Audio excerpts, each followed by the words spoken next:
অন্ধকারাচ্ছন্ন রাত্রি যদি এসে থাকে, তাহলে আলোকিত প্রকাশ নিয়ে সূর্যও অবশ্যই আসে। রোগ যদি এসে থাকে, তাহলে তার ওষুধও অবশ্যই আসে। সমস্যা যদি আসে, তাহলে সেই সমস্যার সমাধানও নিজে থেকেই আমাদের কাছে চলেই আসে। এই সংসার, এই জীবনের শুধুমাত্র একটাই নিয়ম আছে, আর তা হলো এটাই: এই সংসার হলো একটা চক্রের মতো। এতে শাশ্বত বলে কিছু নেই, নিত্য বলে কিছু নেই, আর যা কিছুই রয়েছে সব বদলাতে চলেছে। যদি আপনার জীবনে দুঃখ থাকে, সমস্যা থাকে, যদি আপনি বিপদ দ্বারা আচ্ছন্ন, তাহলে মনে রাখবেন সবকিছু বদলে যেতে চলেছে। দুঃখের সময় কাঁদবেন না, মনকে আরো দুঃখী করে তুলবেন না, কারণ এখানে যা কিছুই এসেছে তা যাওয়ার জন্যই এসেছে। তাহলে এত চিন্তা কিসের? আনন্দ সহকারে জীবন যাপন করুন, আর আমার সাথে ভালোবেসে বলুন, রাধা রাধা। যদি কোনো সিংহ বানরের মতো গাছে চড়তে চেষ্টা করে, তাহলে কি হবে? একটা মাছ যদি মাটিতে হাঁটতে চেষ্টা করে, তাহলে কি হবে? তারা বিফলই হবে। কিন্তু এরকম কেন হয়? তার কারণ হলো প্রকৃতির রচনা কিছুটা এরকম। এখানে প্রত্যেকটি ব্যক্তিকে, প্রত্যেকটি প্রাণীকে আলাদা আলাদা গুণের অধিকারী করা হয়েছে, এবং সকলকে একটা সীমাও প্রদান করা হয়েছে। এবার এই যে বৃক্ষ, পশু, পাখি, এদের মধ্যে সেই ক্ষমতাই নেই যে এরা নিজেদের যাচাই করতে পারবে, নিজেদের সীমাগুলো বুঝতে পারবে, নিজেদের সদ্গুণগুলো চিনতে পারবে। এরা সেটা করতে পারবে না। কিন্তু মানুষ তো আলাদা। মানুষের কাছে সেই বিশেষ শক্তি আছে যে তারা পূর্ণরূপে নিজেদের যাচাই করতে পারবে, নিজেকে পূর্ণরূপে বুঝতে পারবে, নিজের দোষ, নিজের অপগুণ, নিজের সদ্গুণ, নিজেদের সীমাগুলো তারা বুঝতে পারবে। আর এটা অত্যন্ত গুরুত্বপূর্ণ। কথায় আছে যে যদি সাফল্য লাভ করতে হয়, তাহলে নিজেকে যাচাই করে নিতে হবে। তাই নিজেকে যাচাই করুন, নিজের সাথে পরিচিত হয়ে যান, এবং জীবনে কর্ম করতে থাকুন। সাফল্যের শিখরে অবশ্যই পৌঁছে যাবেন। আর ওখানে যদি যান, তাহলে এই মন প্রসন্ন হয়ে অবশ্যই বলবে, রাধা রাধা। বনের মধ্যে যদি আপনি কোনো বিষাক্ত সাপ দেখেন, তাহলে কি করবেন? আপনি তখনই তার থেকে দূরে পালাতে চেষ্টা করবেন। আর এটা কেন করবেন? নিজের রক্ষার্থে। এই কথা আমি নয় মেনে নিলাম, কিন্তু নিজের জীবনে এটা করেন না কেন? আপনি যেখানেই যান, যে স্থানেই যান না কেন, প্রত্যেক সময়, প্রত্যেক মুহূর্তে এমন বিষাক্ত সাপ আপনি অবশ্যই খুঁজে পাবেন। আর সেই সাপ নয় যাদের আপনি বনে খুঁজে পাবেন। এরা হলো সেই সাপ যা আপনাকে পাপ করতে বাধ্য করবে। আপনার অন্তরের বাসনা, ক্রোধ, অহংকার, লোভ, ঈর্ষা, এদের বৃদ্ধি ঘটাবে। দেখুন, বনের এই সাপ আপনাকে একবার ছেড়ে দিতেও পারে, ছোবল নাও মারতে পারে, কিন্তু এই যে পাপরূপী সাপ আছে, তা অবশ্যই ছোবল মারবে। কর্ম যদি করেন, তাহলে অবশ্যই ফল পাবেন। সেই জন্য যখনই কোথাও যাবেন, যদি এমন কাউকে দেখেন, যদি এমন কিছু দেখেন যে আপনাকে পাপ করতে বাধ্য করছে, তাহলে সেই মুহূর্তে সেখান থেকে পালিয়ে যান। যেমন বনের সাপ দেখে আপনি পালাতে থাকেন। সৎকর্মের রক্ষা অত্যন্ত আবশ্যক। আসুন আর আমার সাথে ভালোবেসে বলুন, রাধা রাধা। মনুষ্য জীবনের সব থেকে বেশি গুরুত্বপূর্ণ বিষয় হল মনের একাগ্রতা। এই সংসারের যে কটি মহান কার্য সম্পাদন হয়েছে, তা হল মনের এই একাগ্রতার একমাত্র ফল। আপনি অবশ্যই দেখে থাকবেন, অনেক ছোট বড় নদী যা বয়ে চলে, তাদের সামনে একটা বাঁধ নির্মাণ করা হয় সেই সব নদীর জল সঞ্চয় করতে। বাঁধ হয়ে গেলে প্রয়োজন মতো বা মনের ইচ্ছে মতো তাকে ব্যবহার করা সম্ভব। এবার এটাই আমাদের মনের সাথেও সম্ভব। আমাদের মনের একাগ্রতা আজকের দিনে দাঁড়িয়ে বিভিন্ন ধরনের বিকার, ক্রীড়া এবং ভোগের মধ্যে ভাগ হয়ে গেছে। একে একত্রিত করতে হবে, একটা বাঁধ নির্মাণ করতে হবে, কর্মের বাঁধ। আপনাকে শুধু এটাই করতে হবে, যেটা উচিত কর্ম সেটাই করুন, যেটা অনুচিত কর্ম সেটা করা থেকে নিজেকে বিরত রাখুন। ব্যাস, এই কাজটাই আপনি করতে থাকুন, মনের মধ্যে একাগ্রতার বাঁধ নির্মাণ করুন। আর একবার যদি তা নির্মাণ হয়ে যায়, তাহলে যখন চাইবেন, যেখানে চাইবেন, যতটা চাইবেন, একাগ্রতা প্রয়োগ করতে পারবেন। আর একবার যদি আপনি এটা শিখে যান, তাহলে এই সংসারকে বদলে ফেলার মতো কাজ আপনি করতে পারবেন, সমাজকে শোধরাবার মতো কাজ করতে পারবেন। তাহলে এই মনকে একাগ্র করুন আর আমার সাথে ভালোবেসে বলুন, রাধা রাধা। আমরা সবাই ফল খাই, কিন্তু আমাদের সেই ফলই প্রিয় হয় যে পরিপক্ক হয়ে ওঠে, যেটা নম্র হয়, আর যে ফল অনেক বেশি মিষ্টি আর সুস্বাদু হয়ে থাকে, যাদের রঙে বাহার দেখা যায়। সেইভাবে জীবনে আমরা নানান মানুষের সাথে পরিচিত হই, কিন্তু সেই মানুষই আমাদের মন ছুঁয়ে যায় যারা বিনম্র স্বভাবের, যাদের বাণী খুব মধুর, যাদের অন্তরে আত্মবিশ্বাসের একটা তেজ, একটা রং দেখা যায়। এবার এমন ব্যক্তি আমরা কি করে হব? ঠিক সেইভাবেই যেমন একটা ফল রোদ, বর্ষা, শীত, বায়ু এই সকল সংকটময় পরিস্থিতির সম্মুখীন হয়ে পরিপক্ক হয়ে ওঠে, সেইভাবেই মানুষ সংকটময় পরিস্থিতির সম্মুখীন হয়ে পরিপক্ক হয়ে ওঠেন। যদি এই সংকটের সম্মুখীন হন, তাহলে অভিজ্ঞ হবেন, আর এই অভিজ্ঞতাই শিক্ষা দিয়ে যাবে। এই অভিজ্ঞতা আমাদের শিখিয়ে দেয় যে আমাদের বিনম্র থাকতে হবে। অহংকার করে কোনো লাভ নেই। মধুর বাণীর যে কি মূল্য তা আমরা শিখতে পারি। এই অভিজ্ঞতাই আমাদের বুঝিয়ে দেয় যে উচিত অনুচিত কোনটা, আমাদের দৃষ্টিভঙ্গি তৈরি করে, আর এই দৃষ্টিভঙ্গি দ্বারা আত্মবিশ্বাস জাগ্রত হয়। সেই জন্য জীবনে কখনো বিপদ থেকে দূরে পালাবেন না, সেগুলোর সম্মুখীন হন, অভিজ্ঞতা লাভ করুন, তার থেকে শিক্ষা লাভ করুন, এইভাবেই পরিপক্ক হবেন। আসুন আমার সাথে ভালোবেসে বলুন, রাধা রাধা। ধন সঞ্চয় করা সম্ভব, আর সেই জন্য ধন সব থেকে বেশি মূল্যবান সম্পত্তি নয়। এবার আপনি বলবেন, এ আমি কি বলছি? এই ধন খুব মূল্যবান, আমরা সকলে অর্জন করতে ব্যস্ত। সেটা এই কারণে, কারণ আপনারা জানেন না এই সংসারের সব থেকে বেশি মূল্যবান সম্পত্তি কি। এ হলো সেই সম্পত্তি যা কখনো সঞ্চয় করা সম্ভব নয়। আপনার কাছে যতই ধন থাকুক, তা দিয়ে আপনি স্বাস্থ্য লাভ করতে পারেন, বাড়ি কিনতে পারেন, আদি ইত্যাদি, কিন্তু আপনি যতই ধনী হন না কেন, ফেলে আসা দিনের একটা মুহূর্ত আপনি লাভ করতে পারবেন না। এই একটা মুহূর্ত, এই সময়, এটাই হলো সংসারের সব থেকে মূল্যবান সম্পত্তি। একবার চলে গেলে তা কখনোই ফিরে আসে না। আর এই মুহূর্ত যতই চলে যাক না কেন, আমরা স্মৃতির মাধ্যমে সেগুলি যাপন করতে পারি, তার আনন্দ উপভোগ করতে পারি। আর যার সাথে আমরা সময় অতিবাহিত করেছি, তার স্মৃতিতে আমরা চিরকাল জীবিত থাকতে পারি। সেই জন্য সময় সব থেকে মূল্যবান সম্পত্তি, তাকে এইভাবে নষ্ট করবেন না। প্রত্যেকটা মুহূর্ত উপভোগ করুন, আনন্দ করুন, আর ভালোবেসে বলুন, রাধা রাধা। কনক, কি সুন্দর একটা শব্দ। এর অনেকগুলো রূপ রয়েছে, অনেকগুলো অর্থ রয়েছে। প্রথম অর্থ হলো স্বর্ণ, অর্থাৎ সম্পত্তি। দ্বিতীয় অর্থ ধুতুরা, অর্থাৎ গাছের ছোট একটা বীজ, যা কিনা অত্যন্ত শক্তিশালী হয়। যদি বেশি মাত্রায় এর প্রয়োগ করা হয়, তাহলে এটা বিষময় হয়ে উঠতে পারে। এই হলো সেই ধুতুরা যার প্রয়োগ মহাদেবের পুজোতে করা হয়। এবার প্রশ্ন হলো এটাই যে এই স্বর্ণ এবং এই ধুতুরার মধ্যে মিল কি রয়েছে। মিল হলো এটাই যে এই দুটোই মানুষকে মত্ত করে তোলে।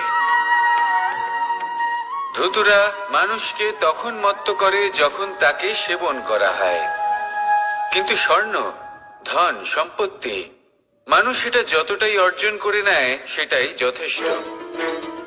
এই স্বর্ণ মানুষের ভাবনা চিন্তা করার ক্ষমতাকে বশ করে ফেলে। মানুষ সম্পত্তির লোভে মত্ত হয়ে ওঠে, কারণ যে যত চমৎকারী, যতটা অমূল্য হয়, তাকে সামলানো কিন্তু ততটাই কঠিন, তাই না? তাই মনে রাখবেন, ধন, স্বর্ণ, সম্পত্তি এগুলো ধুতুরার থেকেও অনেক বেশি বিষাক্ত হতে পারে। তাই এর ওপর আত্মসংযমের একটা কবচ পরিয়ে রাখবেন। এবং বিবেকের শক্তির সাথে এগুলো প্রয়োগ করুন, তবেই কল্যাণ হবে। আসুন আমার সাথে ভালোবেসে বলুন, রাধা রাধা। মানুষের জীবনে তিনটি গুণ অত্যন্ত প্রয়োজনীয়: শ্রদ্ধা, বিনম্রতা, যোগ্যতা। যদি জ্ঞান লাভ করতে চান তাহলে শ্রদ্ধার প্রয়োজন, যদি মান লাভ করতে চান তাহলে স্বভাবে বিনম্র হওয়া প্রয়োজন, আর যদি মনোবাঞ্ছিত স্থান লাভ করতে চান তাহলে যোগ্যতার প্রয়োজন। বিষয়টা সহজ। শ্রদ্ধা আপনাকে জ্ঞান দেবে, নম্রতা আপনাকে মান, আর যোগ্যতা উচিত স্থান দেবে। কিন্তু যদি আপনি এই তিনটি গুণ সম্মিলিত করেন তাহলে এমন কিছু লাভ করবেন যা এই সব কিছুর থেকে অনেক ঊর্ধ্বে। সম্মান। আর এ হলো সেই সম্মান যা প্রত্যেক মানুষের নিজের জীবনে লাভ করতে চেষ্টা করা উচিত, কারণ এই হলো সেই সম্মান যার কারণে আপনি চলে যাওয়ার পরেও এই সংসার আপনাকে ভালোবাসবে আর মনে রাখবে। আসুন আমার সাথে ভালোবেসে বলুন, রাধা রাধা। জীবনে গতি অত্যন্ত গুরুত্বপূর্ণ, মতিও হলো গুরুত্বপূর্ণ, এবং তার থেকেও বেশি গুরুত্বপূর্ণ হলো সঙ্গতি। একটা জলের ফোঁটা, তার মধ্যে গতি থাকে, প্রকৃতির মধ্যে তা লাভ করার ইচ্ছে নিহিত থাকে, কিন্তু এই যে সঙ্গতি তা নির্ধারিত করে যে এই জলের ফোঁটা ঝিনুকের মুখে পড়ে মুক্ততে পরিণত হবে নাকি বিষাক্ত সাপের মুখে পড়ে বিষে পরিণত হবে। এবার দেখুন, এই জঞ্জাল স্বর্ণকারের দোকানের সামনেও থাকে এবং জঞ্জাল একজন ব্যবসাদারের দোকানেও থাকে, কিন্তু জঞ্জাল যা স্বর্ণকারের দোকানে থাকে তা ব্যবসাদারের দোকানের জঞ্জালের থেকে অনেক বেশি মূল্যবান, কারণ তার মধ্যে সোনার কণার সঙ্গতি থাকে। সেই জন্য জীবনে সঙ্গতির উপর বিশেষ গুরুত্ব দেবেন। যেমন সঙ্গতি তেমনই আপনি হবেন। আসুন আমার সাথে ভালোবেসে বলুন, রাধা রাধা। প্রত্যেক প্রাণী ভালোভাবে জীবন যাপন করতে চান, এটা তাদের স্বভাবে আছে এবং ভাবাটা অনুচিত নয়। কিন্তু একটা ভালো জীবনের গুরুত্বপূর্ণ অংশ কোনটা? বসবাসের স্থান, সেই স্থান যেখানে আমরা জীবন অতিবাহিত করি। এবার মানুষ ভাবতে পারেন যে একটা ভালো বাসস্থানের অর্থ কি? সেই স্থান যেখানে সহজে জল পাওয়া যায়, যেখানে শুদ্ধ বায়ু পাওয়া যায়, যেখানে আনাজ উৎপন্ন হয়। এটা জীবনযাপনের জন্য পর্যাপ্ত বটে, কিন্তু ভালো জীবন যাপনের জন্য আরো একটা কথা আপনাকে বুঝতে হবে।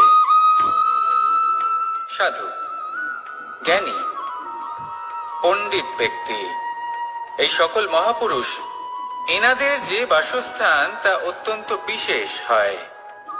এখানে এক ধরনের বিশেষ ইতিবাচক শক্তি থাকে, এমন একটা স্থান যেখানে দেবতারাও বিচরণ করেন। জীবন আমরা সবাই যাপন করি, কিন্তু জীবনের উদ্দেশ্য শুধুমাত্র জীবন যাপন করা নয়। জীবনের উদ্দেশ্য হলো মুক্তি লাভ করা। আর এই সকল সাধু, জ্ঞানী, পণ্ডিত ব্যক্তি, এই সকল মহাপুরুষ আপনাকে মুক্তির পথে নিয়ে যেতে পারেন, কারণ এরা হলেন সেই মহাপুরুষ যারা নিজেদের অন্তরের বিকার, অহংকার, ক্রোধ, বিদ্বেষ এই সকল দোষগুলিকে ত্যাগ করেছেন, এদের উপর বিজয় লাভ করেছেন। এমনই একজন ব্যক্তি আপনাকে মুক্তির পথে নিয়ে যেতে পারে। প্রয়োজন হলো শুধুই এনাদের চিনতে পারা, এদের কথা বুঝতে পারা এবং এদের দেখানো পথে চলা। যদি আপনি এটা করতে পারেন তাহলে এই মন প্রফুল্ল হয়ে বলবে, রাধা রাধা।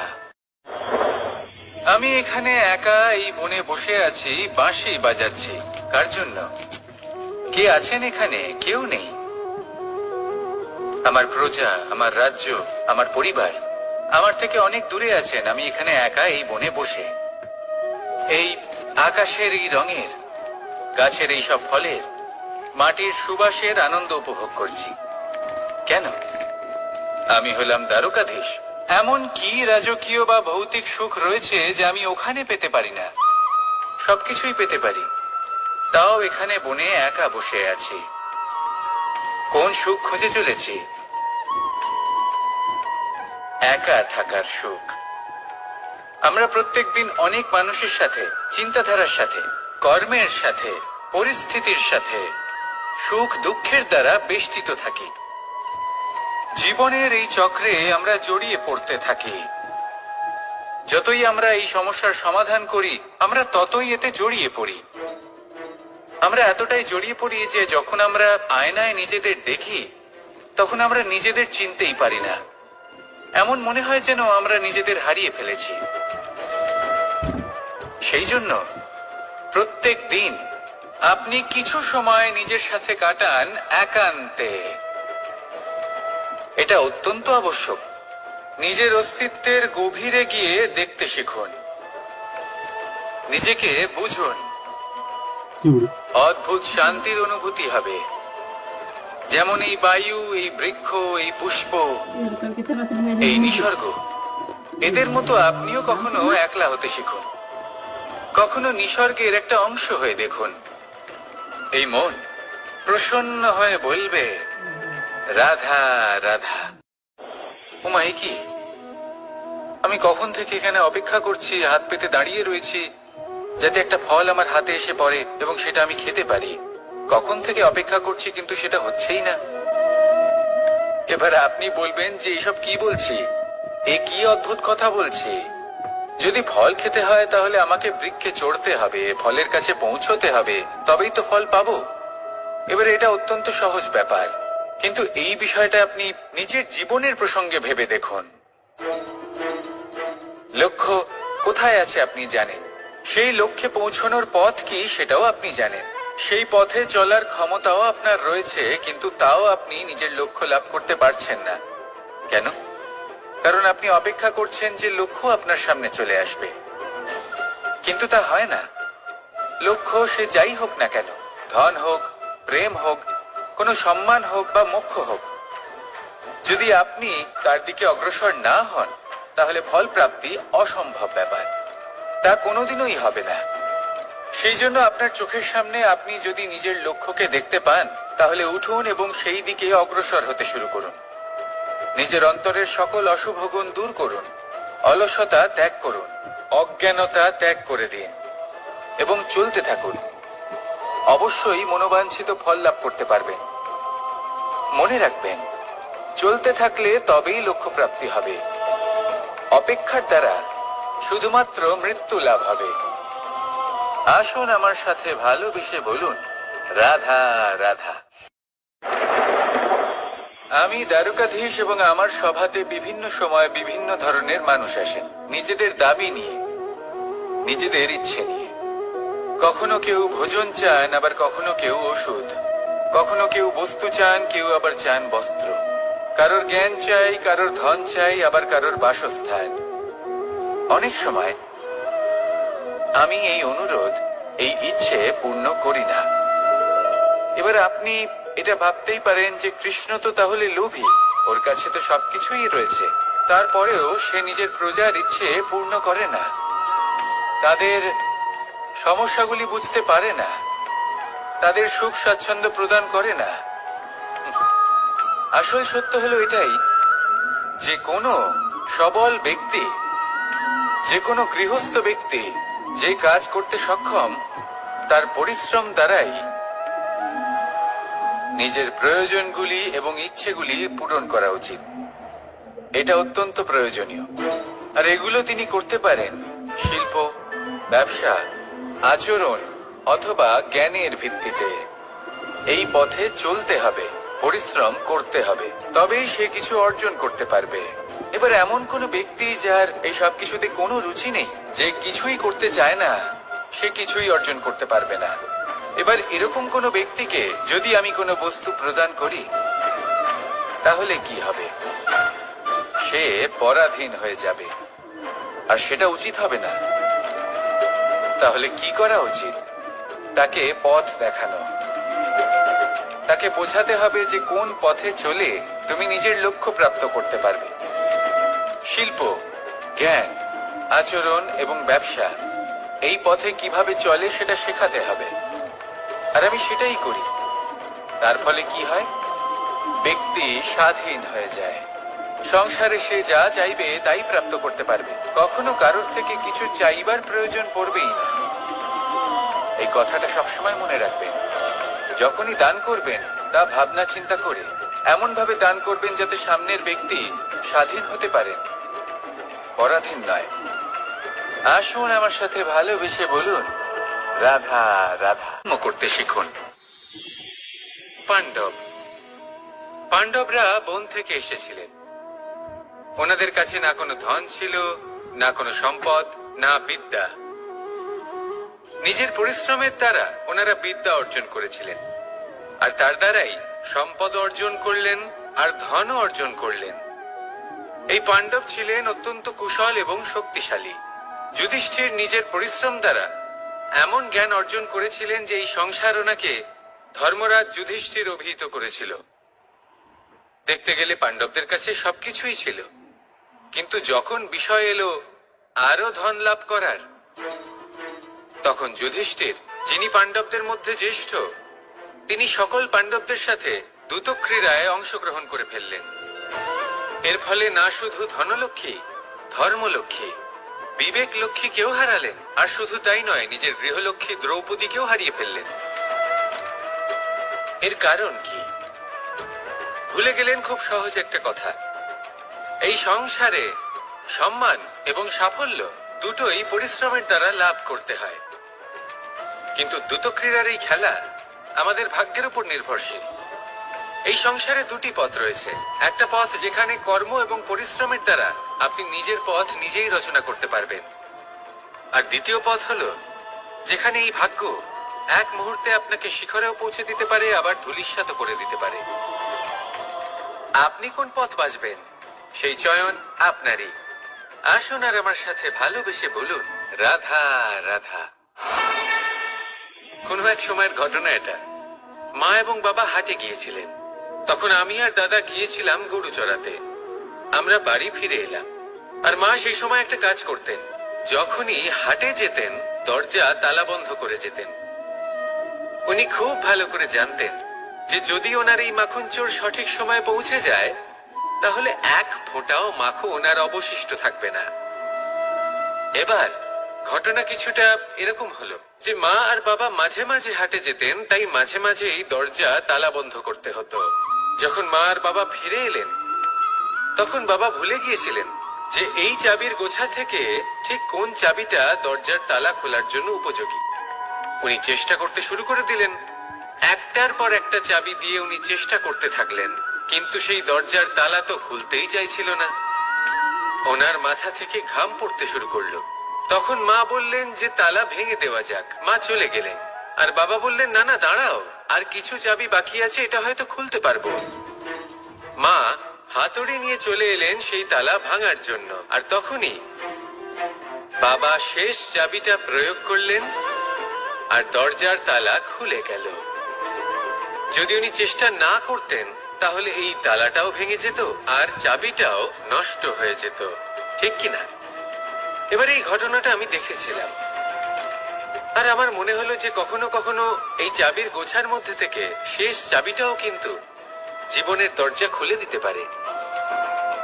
সেজন্য আপনি যদি জীবনে সাফল্য লাভ করতে চেষ্টা করেন, নিজের লক্ষ্যে পৌঁছতে চান, তাহলে হার মানবেন না। হয়তো দেখবেন আপনার পরবর্তী প্রচেষ্টা বা এই অন্তিম প্রচেষ্টা আপনাকে সাফল্যের পথে নিয়ে গেল। তাই নিরন্তর প্রচেষ্টা করতে থাকুন, জীবনে সাফল্য লাভ করুন। যজ্ঞের আগুনকে শুভ বলে মনে করা হয়, আর সেখানেই চিতার আগুনকে অশুভ মনে করা হয়। এমনটা কেন হয়? এখানে বিষয়টা হলো লক্ষ্য, বিচার এবং সঙ্গের। যখন আমরা যজ্ঞ করি তখন আমাদের লক্ষ্য কি হয়? পরিবেশকে আরো পবিত্র করে তোলা, ইতিবাচক করে তোলা। আমাদের লক্ষ্য শুভ হয়। তারপরে আসে বিচার। এই পরিস্থিতিতে সেই বিচার হলো অগ্নি। স্ফুলিঙ্গ থেকে তীব্র আকার ধারণ করে সমস্ত কাঠকে পুড়িয়ে দেয় এবং সুগন্ধ ছড়িয়ে দেয়। অর্থাৎ যদি আপনার লক্ষ্য শুভ হয় তাহলে তা নিজেই শুভ বিচারধারাকে আমন্ত্রণ জানায়। এই শুভ বিচার তখনই আসবে যখন আপনার সংকল্প শুভ হবে। অন্যদিকে হলো চিতার আগুন। এর লক্ষ্য কি? একটা দেহকে পরধামে পৌঁছে দেওয়া।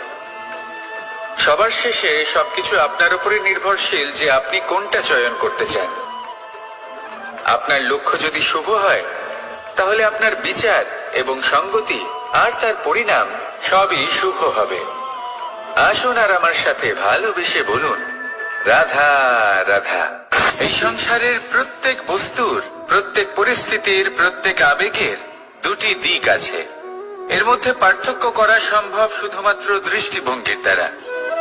যদি কোনো ব্যক্তি পর্বত শিখরে দাঁড়িয়ে থাকেন তাহলে উনি এটাই দেখতে পাবেন যে এই জলের ধারা সমুদ্রের দিকে বয়ে চলেছে। আরেক ব্যক্তি যিনি সমুদ্রের কাছে দাঁড়িয়ে আছেন তার এটাই মনে হবে যে এই জলের ধারা সমুদ্রের দিকে আসছে। এখানে বিষয়টা হলো দৃষ্টিভঙ্গির, আর এটাই সময়ের সাথেও হয়ে থাকে।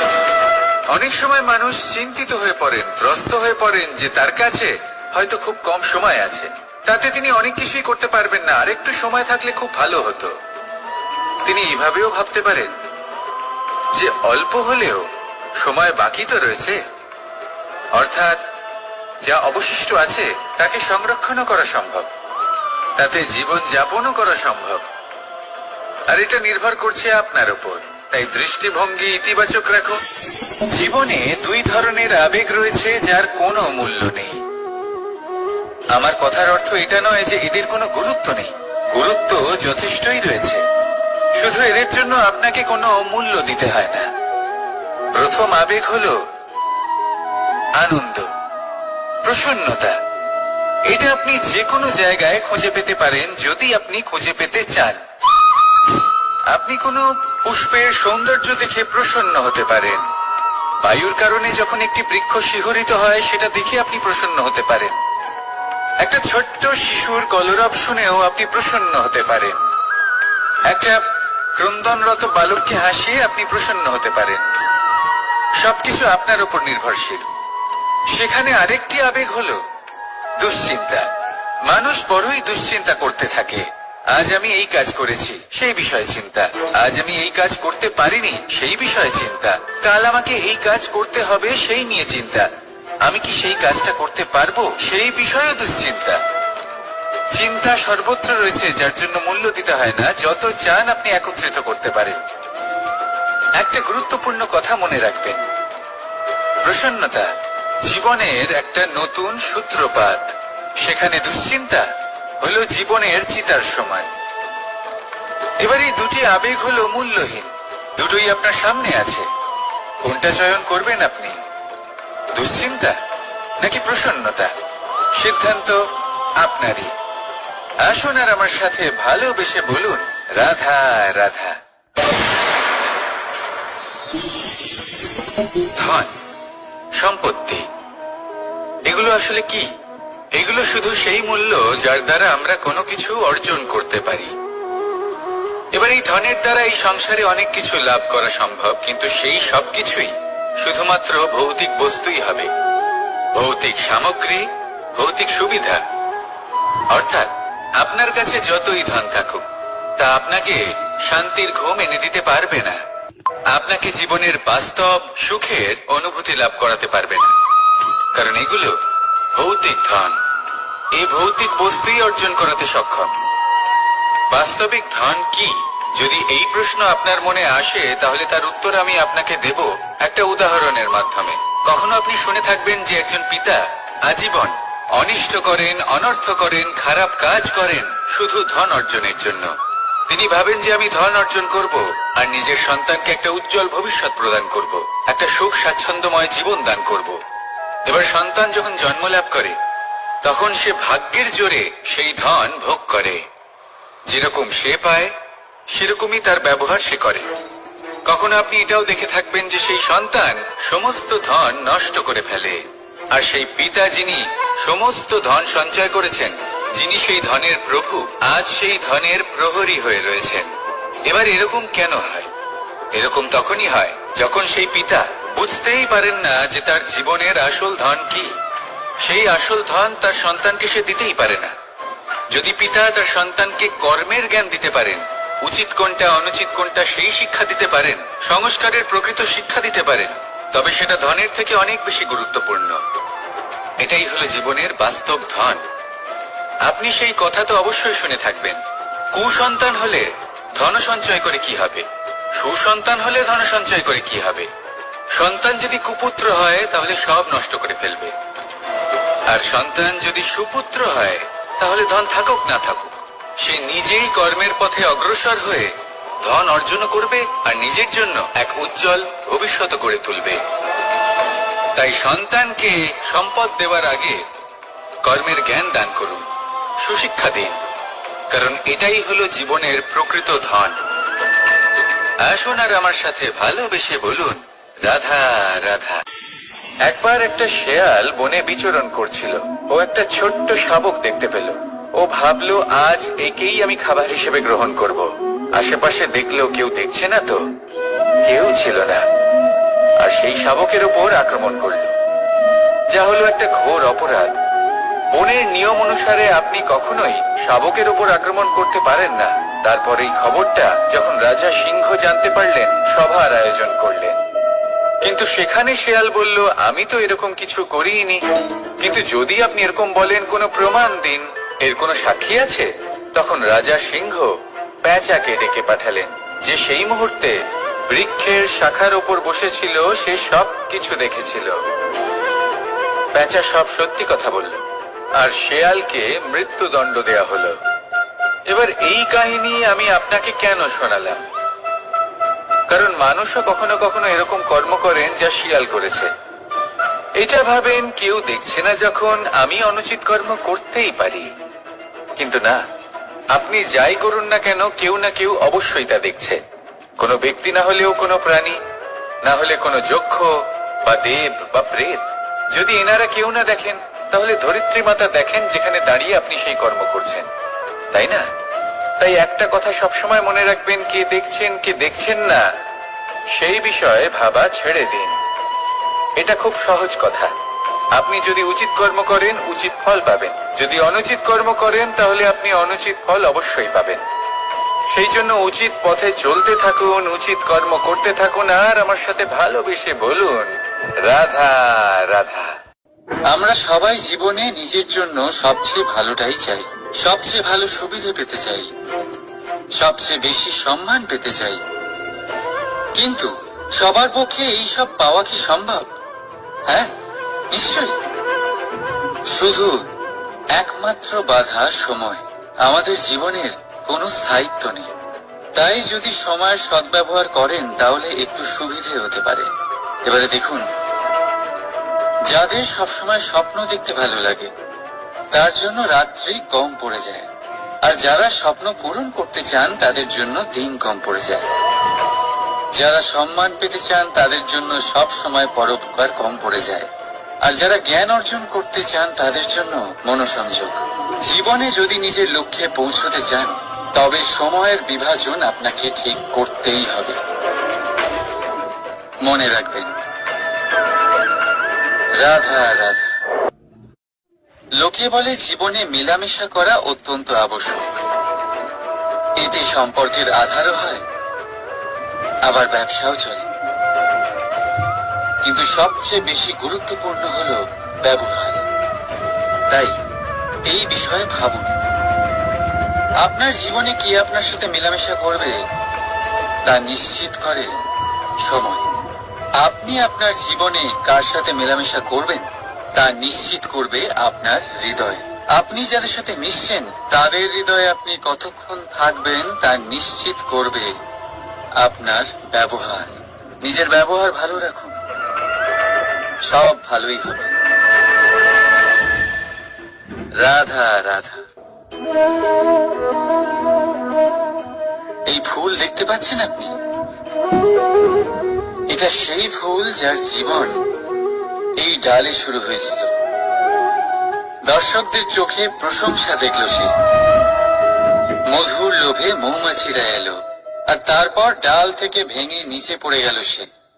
কেন? নিয়তি এরকম কেন করলো ভাবুন। কারণ এই ডালেই ফুল হয়ে থাকাটা এই ফুলের জীবনের লক্ষ্য কখনোই ছিল না। এবার এই ফুল হয় দেবতাদের সজ্জায় ব্যবহৃত হবে, নয় কোনো কন্যার গয়নায় গাঁথা হবে, আর নয় কারোর প্রেম প্রদর্শনের মাধ্যম হবে। দেখুন, জীবনে নিজের লক্ষ্যে পৌঁছতে হলে যাত্রাকে ভয় পেলে চলবে না। নিজের অস্তিত্ব তৈরি করতে হলে তাদের ছায়া থেকে আপনাদের দূরে যেতেই হবে যারা আপনাকে অস্তিত্ব প্রদান করেছেন। এটাই জীবনের নিরন্তর সত্য। রাধা রাধা।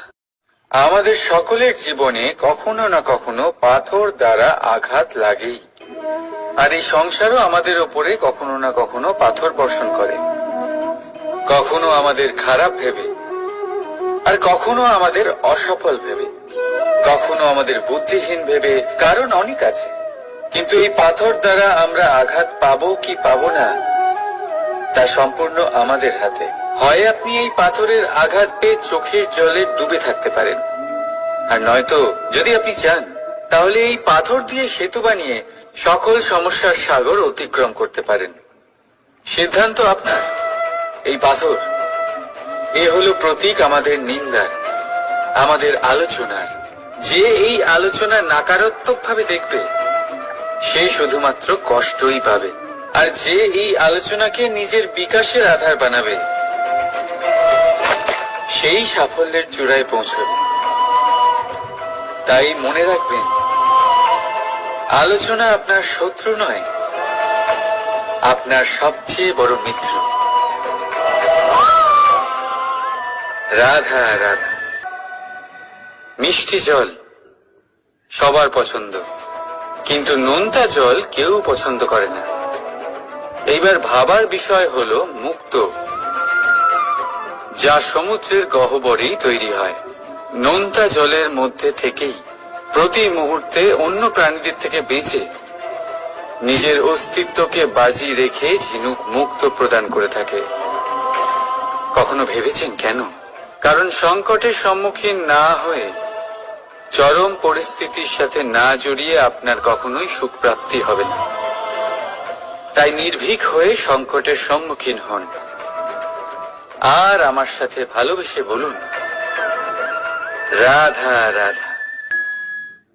আমরা সকলেই সময়ের গুরুত্ব বুঝি।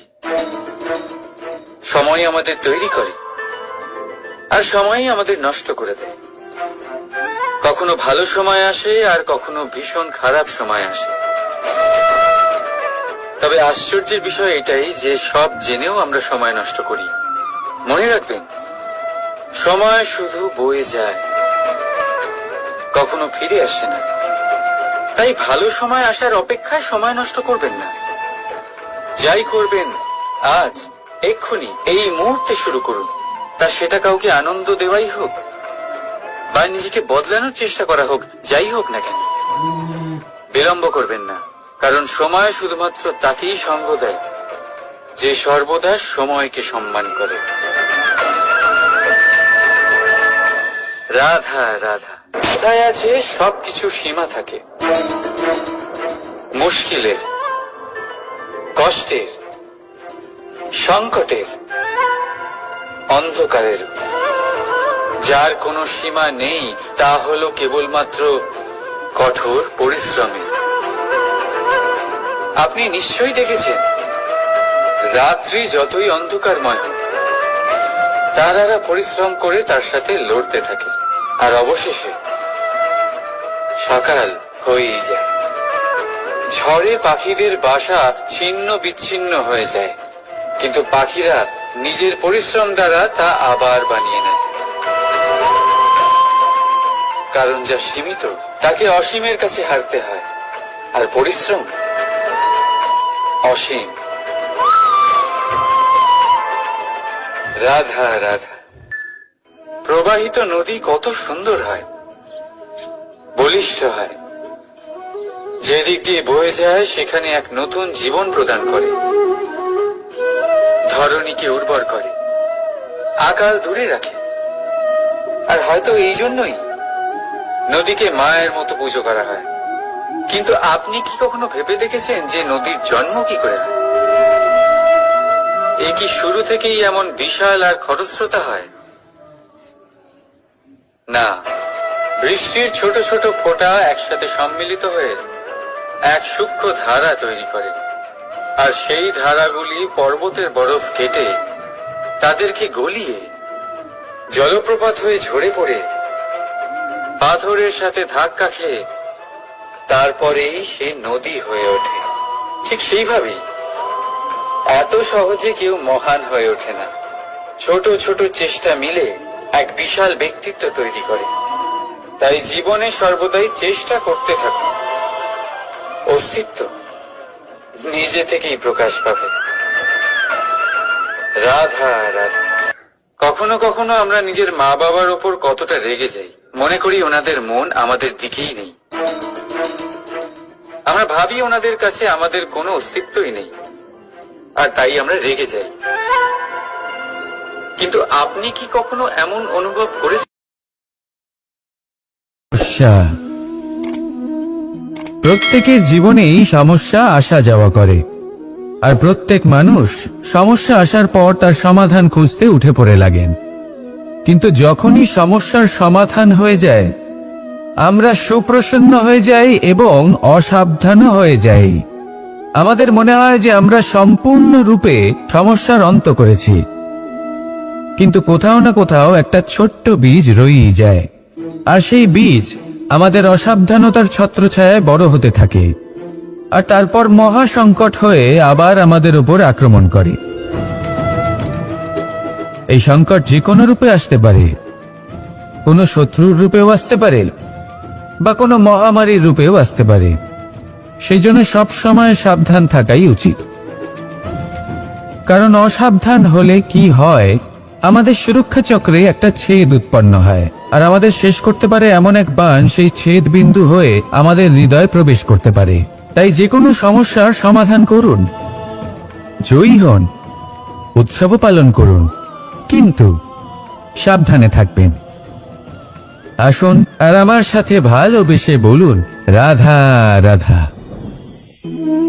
কর্ম, ধর্ম আর কর্তব্য, এই তিনটি একে অপরের সাথে জড়িত। আর অনেক সময় এই তিনটি পালন করতে করতে আমাদের সেই ব্যক্তির সামনে গিয়ে দাঁড়াতে হয়, তার বিরুদ্ধেই যেতে হয়, যাকে আমরা সব থেকে বেশি ভালোবাসি। কিন্তু সেইখানে এই যুদ্ধ কোনো ব্যক্তিগত যুদ্ধ থাকে না। এ হলো কর্ম, ধর্ম আর কর্তব্যের যুদ্ধ। এটা সরল নয়, অত্যন্ত কঠিন হয় তার সম্মুখীন হওয়া যাকে আমরা সব থেকে বেশি সম্মান করি। কিন্তু আমাদের তো আমাদের ধর্মের পথে চলতেই হবে, কারণ আমরা কর্মবদ্ধ, কর্তব্যবদ্ধ, আর এটাই করা উচিত। শুধু এটুকু মনে রাখবেন, যদি আপনার উদ্দেশ্য শুভ হয়, আপনার ভাবনা শুভ হয়, আপনি যদি কর্ম, ধর্ম আর কর্তব্যের পথে অগ্রসর হন, তাহলে এই প্রক্রিয়াতে যদি আপনাকে আপনার আরাধ্যেরও সামনে দাঁড়াতে হয়, তাহলেও আপনার কোনো ক্ষতি হবে না। তাহলে আসুন আর আমার সাথে ভালোবেসে বলুন, রাধা রাধা। মানুষের কোন বিষয়ে অহংকার থাকে? সময়, ক্ষমতা, শরীর আর সম্পত্তি। আর এই চারটেই সর্বদা সঙ্গে থাকে না। কি বিচিত্র ব্যাপার! আপনি নিজেই দেখুন, সময় আজ ভালো হলেও কাল অবশ্যই খারাপ হতে পারে। ক্ষমতা আজ আপনার থাকলেও কাল তা নাও থাকতে পারে। এই শরীরটা তো নশ্বরই বটে। যত আপনি বার্ধক্যের দিকে অগ্রসর হবেন, দুর্বল হতে থাকবেন, সৌন্দর্য ক্ষীণ হতে থাকবে। আর সম্পত্তি আজ আপনার, কাল অন্য কারোর হয়ে যাবে। আর এই সমস্ত নশ্বর জিনিসে মন কেন্দ্রীভূত করতে করতে ব্যক্তি ভুলে যান সেই বিষয়গুলি যা সর্বদা আপনার সাথে থাকবে, আপনার ঢাল হবে, আপনার সম্বল হয়ে থাকবে। আর তা হল আপনার স্বভাব, বুদ্ধি, সৎসঙ্গ আর খাঁটি সম্পর্ক। নিজের স্বভাব শীতল রাখুন, কর্মে বুদ্ধির পরিচয় দিন, সর্বদা ভালো মানুষের সাথে সময় কাটান, আর খাঁটি সম্পর্ক সর্বদা পালন করুন। জীবনে সর্বদা সুখী হবেন। রাধা রাধা। আমরা কর্ম করি, আর সেই কর্ম অনুসারে আমাদের তার ফল প্রাপ্ত হয়। এখন এই কর্ম আরো শ্রেষ্ঠ হতে থাকে, আমরা আরো প্রেরিত হতে থাকি। তার জন্য আমরা বড় বড় জ্ঞানীদের থেকে প্রভাবশালী প্রেরণাদায়ক ব্যক্তির সাথে দেখা করার চেষ্টা করি, দেখা করিও। নিজের কর্মের বিষয়ে বিচার করি, আলোচনা করি, তাই তো? কারণ আমাদের কাজ দেখে তাতে বিশেষ মতামত সামনে থাকা ব্যক্তিই দিতে পারে। কিন্তু এই পুরো চক্রতে সংসারের সব থেকে গুরুত্বপূর্ণ ব্যক্তির সাথে কথা বলতে আমরা ভুলেই যাই। আপনি কি জানেন সংসারের সব থেকে গুরুত্বপূর্ণ ব্যক্তি কে? স্বয়ং আপনি। হ্যাঁ, আপনি সে।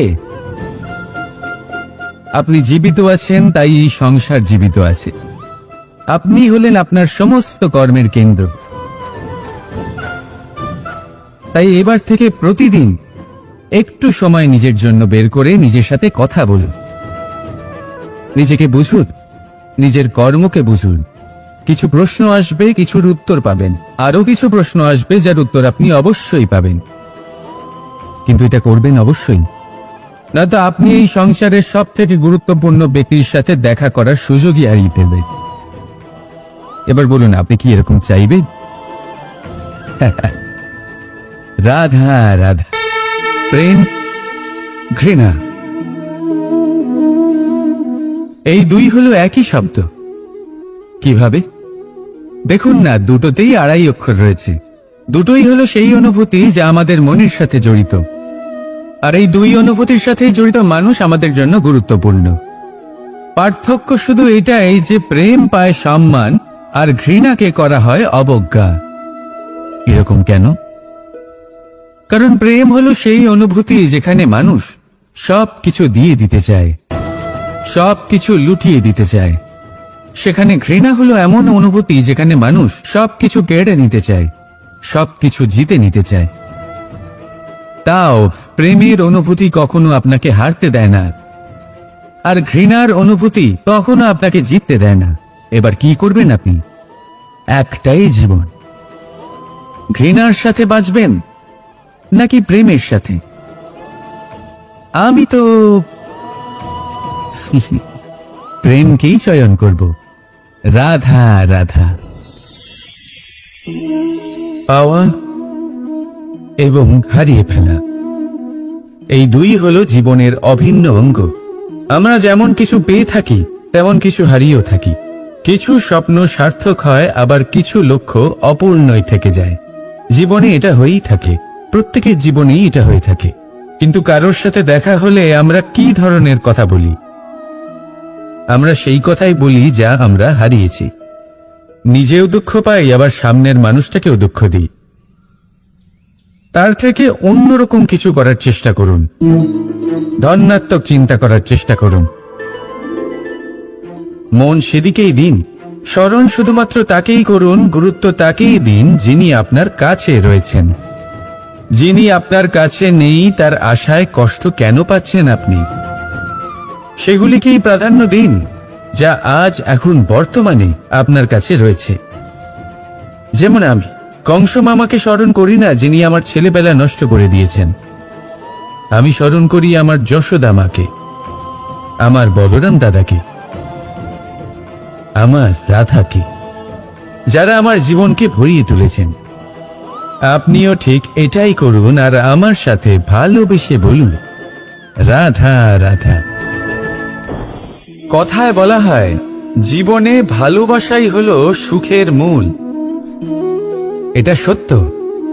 এবার প্রশ্ন হলো এটাই যে এই ভালোবাসা কার সাথে করা উচিত?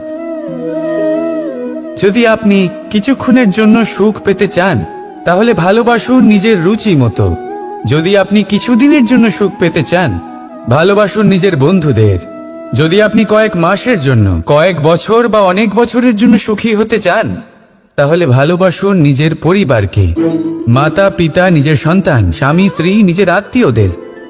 কিন্তু যদি আপনি চিরকালের জন্য সুখী হতে চান, তাহলে ভালোবাসতে হবে শুধু নিজের কর্মগুলিকে। কারণ সম্পর্ক যেমনই হোক না কেন, কখনো না কখনো ভেঙে যাবেই। এই সংসার হলো এমনই যে যাদের সঙ্গ আমরা পাই তাদের সঙ্গ একদিন ত্যাগ করতে হয়। শুধু কর্মই হলো এমন এক সঙ্গ যা কখনো আপনাকে ত্যাগ করবে না। আপনার মৃত্যুর পরেও এই কর্ম আপনাকে বাঁচিয়ে রাখবে।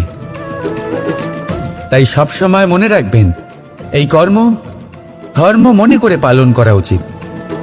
জীবনের শেষ মুহূর্ত পর্যন্ত কর্মকে ভালোবাসুন। জীবনের শেষ মুহূর্ত পর্যন্ত সুখে থাকবেন। আর আমি তো সবসময় বলি, শুধু কর্ম করতে থাকো, ফলের চিন্তা করো না। তাহলে আসুন আর আমার সাথে ভালোবেসে বলুন, রাধা রাধা। সদিচ্ছা। দেখতে গেলে 3 অক্ষরে তৈরি এই শব্দ, কিন্তু সমস্ত ত্রিলোক তার উপরেই আধারিত। আপনি এই সংসারে এসেছেন, তখন অবশ্যই শ্বাস নেবেন, কিন্তু তার বদলে আপনাকে কিছু তো দিতেই হবে। আপনার উপর নির্ভর করছে আপনি কি দেবেন। কি দেবেন এই সংসারকে, এই সমাজকে, নিজের পরিবারকে, আর তার বদলে কি নেবেন? যশ নাকি অপযশ? দেখুন, এক ছিল রাবণ, যে কিনা সমুদ্র পার করলো সীতাকে অপহরণ করার জন্য। আর এক ছিলেন রামচন্দ্র, যিনি সমুদ্র পার করেছিলেন, সেতু বানিয়ে গিয়েছিলেন সীতাকে ফিরিয়ে নিয়ে আসার জন্য। দুজনেই সমুদ্র পার করেছিলেন, শুধু পার্থক্য ছিল সদিচ্ছাকে বোঝার, লক্ষ্যের। অনেক মানুষের যাত্রা একরকম হতেই পারে, কিন্তু আনন্দ তখনই লাভ করবেন যখন লক্ষ্য শুভ হবে, মহান হবে। এই লক্ষ্য দিয়ে এই সংসারের কল্যাণ হবে এবং মানুষের সম্মান হবে। যদি আপনার সংকল্প উচিত হয়, তাহলে আপনার লক্ষ্য উচিতই হবে, নয়তো শুধুমাত্র বিনাশ হবে। আর উচিত এটাই হবে যে বিনাশের হাত থেকে যেন নিজেকে বাঁচানো যায়, কি বলেন? তাই জীবনে যে লক্ষ্য স্থির করছেন, মনে রাখবেন তা যেন শুভ লক্ষ্য হয়। যদি এরকম হয়, তাহলে আপনার যাত্রা, আপনার জীবন দুটোই শুভময় হবে। আসুন আর আমার সাথে ভালোবেসে বলুন, রাধা রাধা।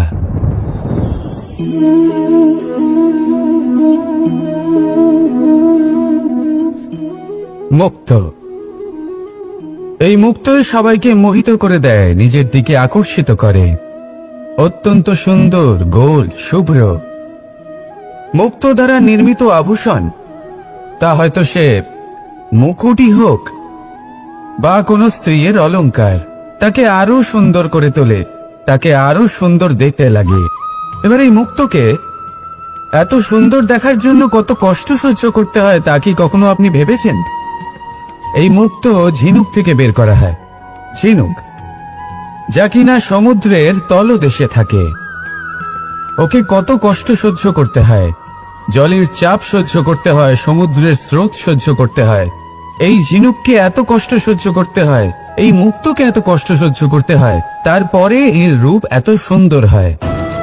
যদি আপনিও আপনার পরিশ্রমের সৌন্দর্য, নিজের পরাক্রমের সৌন্দর্য এই সংসারে প্রকাশিত করতে চান, তাহলে আপনাকেও কষ্ট সহ্য করতেই হবে। তাই জীবনে যখনই সংকট আসবে, বিপদ আসবে, সমস্যা আসবে, তখন একে সুযোগ হিসেবে গ্রহণ করুন। কারণ এই বিপদের সাথেই লড়াই করে আপনি মুক্তর মতোই পরিশুদ্ধ হয়ে উঠবেন। তাহলে আসুন আর আমার সাথে ভালোবেসে বলুন, রাধা রাধা। যখনই আমরা কথা বলি জলরাশির বিষয়ে, যখন আমরা তুলনা করি, তখন আমাদের খুব ভালো লাগে মিষ্টি সরোবর, পুকুর, নদী। আর আমরা অপেক্ষা করে থাকি সাগরের জন্য, সমুদ্রের জন্য। কেন করি? কারণ এই সাগর, এই সমুদ্র, এ হলো অত্যন্ত বিশাল আর ভয়ানক। এর জলও কিন্তু নোনতা, যা আমরা পান করতে পারি না। কখনো ভেবে দেখেছেন এই সমুদ্রের অন্তরে এই নোনতা জল, এই নোনতা ভাব, এটা আসে কোত্থেকে?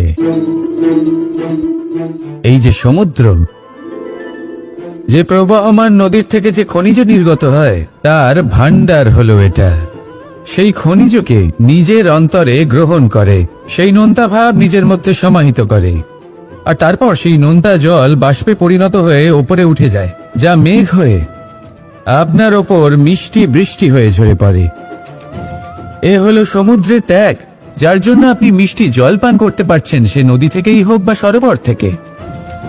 সেই জন্যই হয়তো সাগর হলো এত মহান, হয়তো সেই জন্যই রত্ন সাগরে পাওয়া যায়। তাই মনে রাখবেন, ক্ষমতা তারই হয় যে ত্যাগ করতে জানে, কোনো বিষকে নিজের মধ্যে ধারণ করে নিতে জানে। তাহলে আপনিও এটাই করুন, এতটাই শক্তিশালী হয়ে উঠুন, আর আমার সাথে ভালোবেসে বলুন, রাধা রাধা। পরিচ্ছন্নতা। বর্তমানের এই প্রজন্ম আগের প্রজন্মের এই যে অতিশুদ্ধতার অভ্যেস ছিল তা নিয়ে ঠাট্টা করে, তাকে মূর্খতা মনে করে। বুঝতেই পারে না কেন।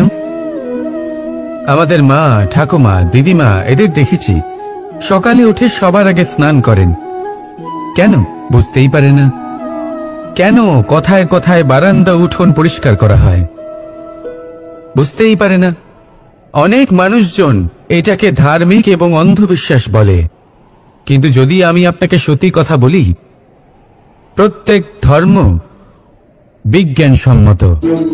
প্রত্যেক কাজের পেছনে বৈজ্ঞানিক সত্যতা লুকিয়ে রয়েছে, কিন্তু প্রত্যেক মানুষ সেই নিয়ে কতটা ভাবেন, কতটা বোঝেন আর কি পদক্ষেপ নেন তা হলো আলাদা এবং অত্যন্ত গুরুত্বপূর্ণ, কিন্তু তা হলো বিজ্ঞানসম্মত।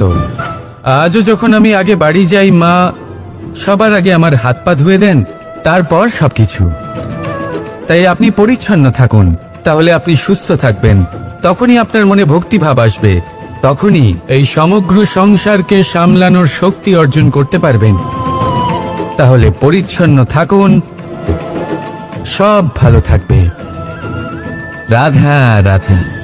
এটা দেখতে পাচ্ছেন? আপনি নিশ্চয়ই জানেন এটা কি। এটা বড়ই বিচিত্র এক বস্তু। এটা হলো কয়লা। আমি একে বিচিত্র এই কারণে বলছি, ভেবে দেখুন, যদি এটা গরম হয় আর আপনি এটাকে ধরে ফেলেন, এটা আপনার হাত পুড়িয়ে ফেলবে। আর যদি এটা ঠান্ডা হয় আর আপনি এটা ধরেন, তাহলে এটা আপনার হাতে কালি লাগিয়ে দেবে। অর্থাৎ যে কোনো পরিস্থিতিতেই, যে কোনো রূপেই থাকুক না কেন, গরম হোক অথবা ঠান্ডা, এটা কোনো না কোনো ভাবে আপনার ক্ষতি অবশ্যই করবে। এরকমই হয় খারাপ মানুষজন, বদ সঙ্গ, ঠিক কয়লার মতো। আপনি যদি কিছু নাও করেন, যাই হয়ে যাক, এরা যদি আপনার কাছে থাকে, তাহলে কোনো না কোনো ভাবে জীবনে আপনার কোনো না কোনো ক্ষতি অবশ্যই হবে। তাই নিজের জীবনে সবসময় সঙ্গতের নির্ণয় অত্যন্ত ভেবেচিন্তে করবেন। রাধা রাধা। ইচ্ছে, সিদ্ধান্ত আর নিশ্চয়তা, এই শব্দগুলো আমরা আমাদের জীবনে অনেকবার শুনেছি, তাই না? জীবনে অনেক যে এক কুয়ো খোঁড়ার সিদ্ধান্ত নিয়েছে, সে মাটি খোঁড়ার জন্য কোদাল অবশ্যই পেয়ে যায়। আর যে নিশ্চিত করে নিয়েছে, সে দেরি করে হলেও সেই শীতল জল অবশ্যই পেয়ে যায়।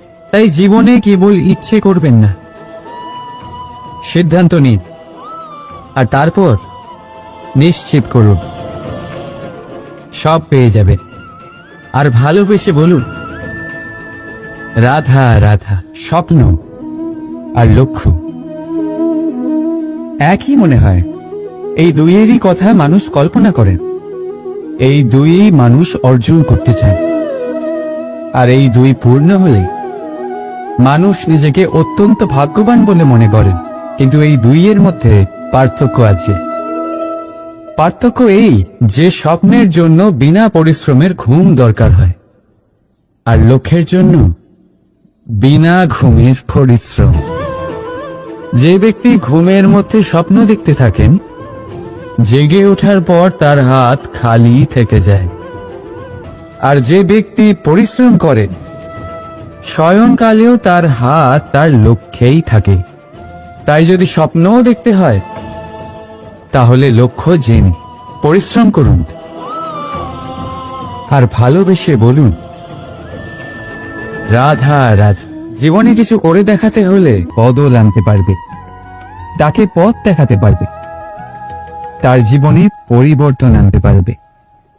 আর তাই মানুষ সংসার জুড়ে তাকেই খোঁজেন, যিনি তার পাশেই আছেন,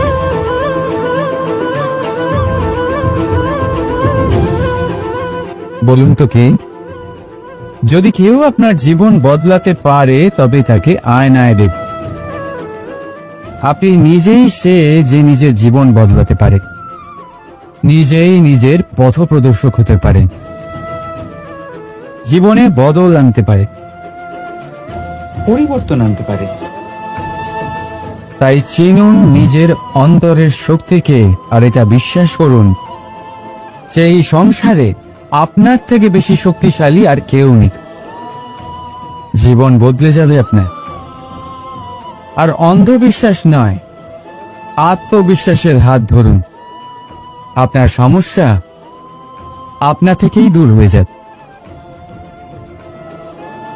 তাই ভালোবেসে বলুন, রাধা রাধা। প্রদীপ জ্বালানোর কাজ বড়ই আনন্দদায়ক।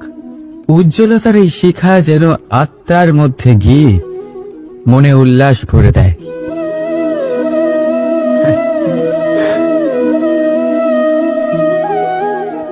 এই আমি কি করলাম?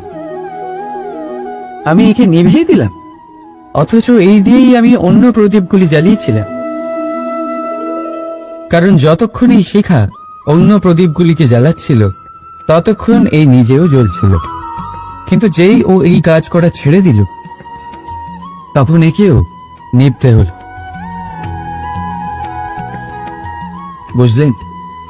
সেরকমই জীবন হলো উজ্জ্বলতা দেওয়ার আরেক নাম। যদি জীবনে শুভ কাজ করেন, অপরের উপকার করে, অন্যদের সহায়তা করে, তাহলেই জীবিত থাকবেন। আর যেদিন এই কাজ করা আপনি বন্ধ করে দেবেন, শ্বাস প্রশ্বাস নেওয়া সত্ত্বেও মৃত হয়ে যাবেন। তাই যতক্ষণ শ্বাস চলছে আশারূপী উজ্জ্বলতা ছড়াতে থাকুন। বিশ্বাস করুন, মৃত্যুর পরেও আপনি অমর থাকবেন। তাই ভালোবেসে বলুন, রাধা রাধা। যবে থেকে যে প্রাণের অস্তিত্ব পেয়েছে তবে থেকেই আরো একটি শব্দ জন্ম লাভ করেছে, সংঘর্ষ। জন্মলগ্ন থেকেই মানুষকে বাঁচার জন্য সংঘর্ষ করে যেতে হয়। কখনো নিজের লক্ষ্যে পৌঁছবার জন্য সংঘর্ষ করতে হয়, আর কখনো যা পেয়েছেন তাকে রক্ষার জন্য সংঘর্ষ করতে হয়। কিন্তু প্রত্যেকে একই অভিযোগ করে যে সংঘর্ষ করার সময় ভীষণ কষ্ট হয়। আপনি যোদ্ধা হলে প্রহার আপনাকে সহ্য করতেই হবে। সাঁতার শিখতে হলে জলে আপনাকে প্রবেশ করতেই হবে। পায়ের তলায় তাদেরই কড়া পড়ে যারা রোজ হাঁটেন, আর যারা হাঁটেন তারা নিজেদের লক্ষ্যে অবশ্যই পৌঁছন। তাই মনে রাখবেন, জীবন ততক্ষণই আছে যতক্ষণ কর্ম করবেন। তাই সংঘর্ষ করতে থাকুন, কষ্ট ভুলে যান, আর আমার সাথে ভালোবেসে বলুন, রাধা রাধা। মানুষ সর্বদা ফলাফলের কথা ভাবে, যে আমি যা করতে চলেছি তার ফল কি হবে, তার পরিণাম কি হবে। কিন্তু এর চিন্তা কেন? কারণ কর্ম যদি শুভ হয় তাহলে তার পরিণাম খারাপ হতেই পারে না। শুভ চিন্তা নিয়ে যারা কর্ম করেন তাদের ফলের চিন্তা কিসের? যারা ফুল বিক্রি করেন তাদের মাঝে সাঝে কাঁটা নিশ্চয়ই ফোটে, কিন্তু সুগন্ধ তাদের হাতে থেকেই যায়। হীরের সন্ধানে কয়লার খনিতে নামা ব্যক্তি কালিমা লিপ্ত হয়ে গেলেও তার হাতে হীরে অবশ্যই থাকে। তাই শুভ চিন্তা নিয়েই কর্ম করে যান, পরিণাম শুভই হবে। আর ভালোবেসে বলুন, রাধা রাধা। যাই পাত্রের মধ্যে শীতল থাকে, আর যিনি পান করেন তাকেও শীতল রাখে। আর যে জল এই পাত্রের বাইরে উতলে পড়ে তা হল অভিমান, যা বাইরের উত্তাপে বাষ্প হয়ে উবে যায়। সর্বদা মনে রাখবেন, আত্মসম্মান আপনাকে দৃঢ় করে, আপনাকে শক্তি প্রদান করে, আর অভিমান আপনাকে দুর্বল করে দেয়। তাহলে কি হতে চান আপনি? আত্মসম্মানী নাকি অভিমানী? সিদ্ধান্ত আপনার। রাধা রাধা। সমস্যা। প্রত্যেকের জীবনেই সমস্যা আসা যাওয়া করে, আর প্রত্যেক মানুষ সমস্যা আসার পর তার সমাধান খুঁজতে উঠে পড়ে লাগেন।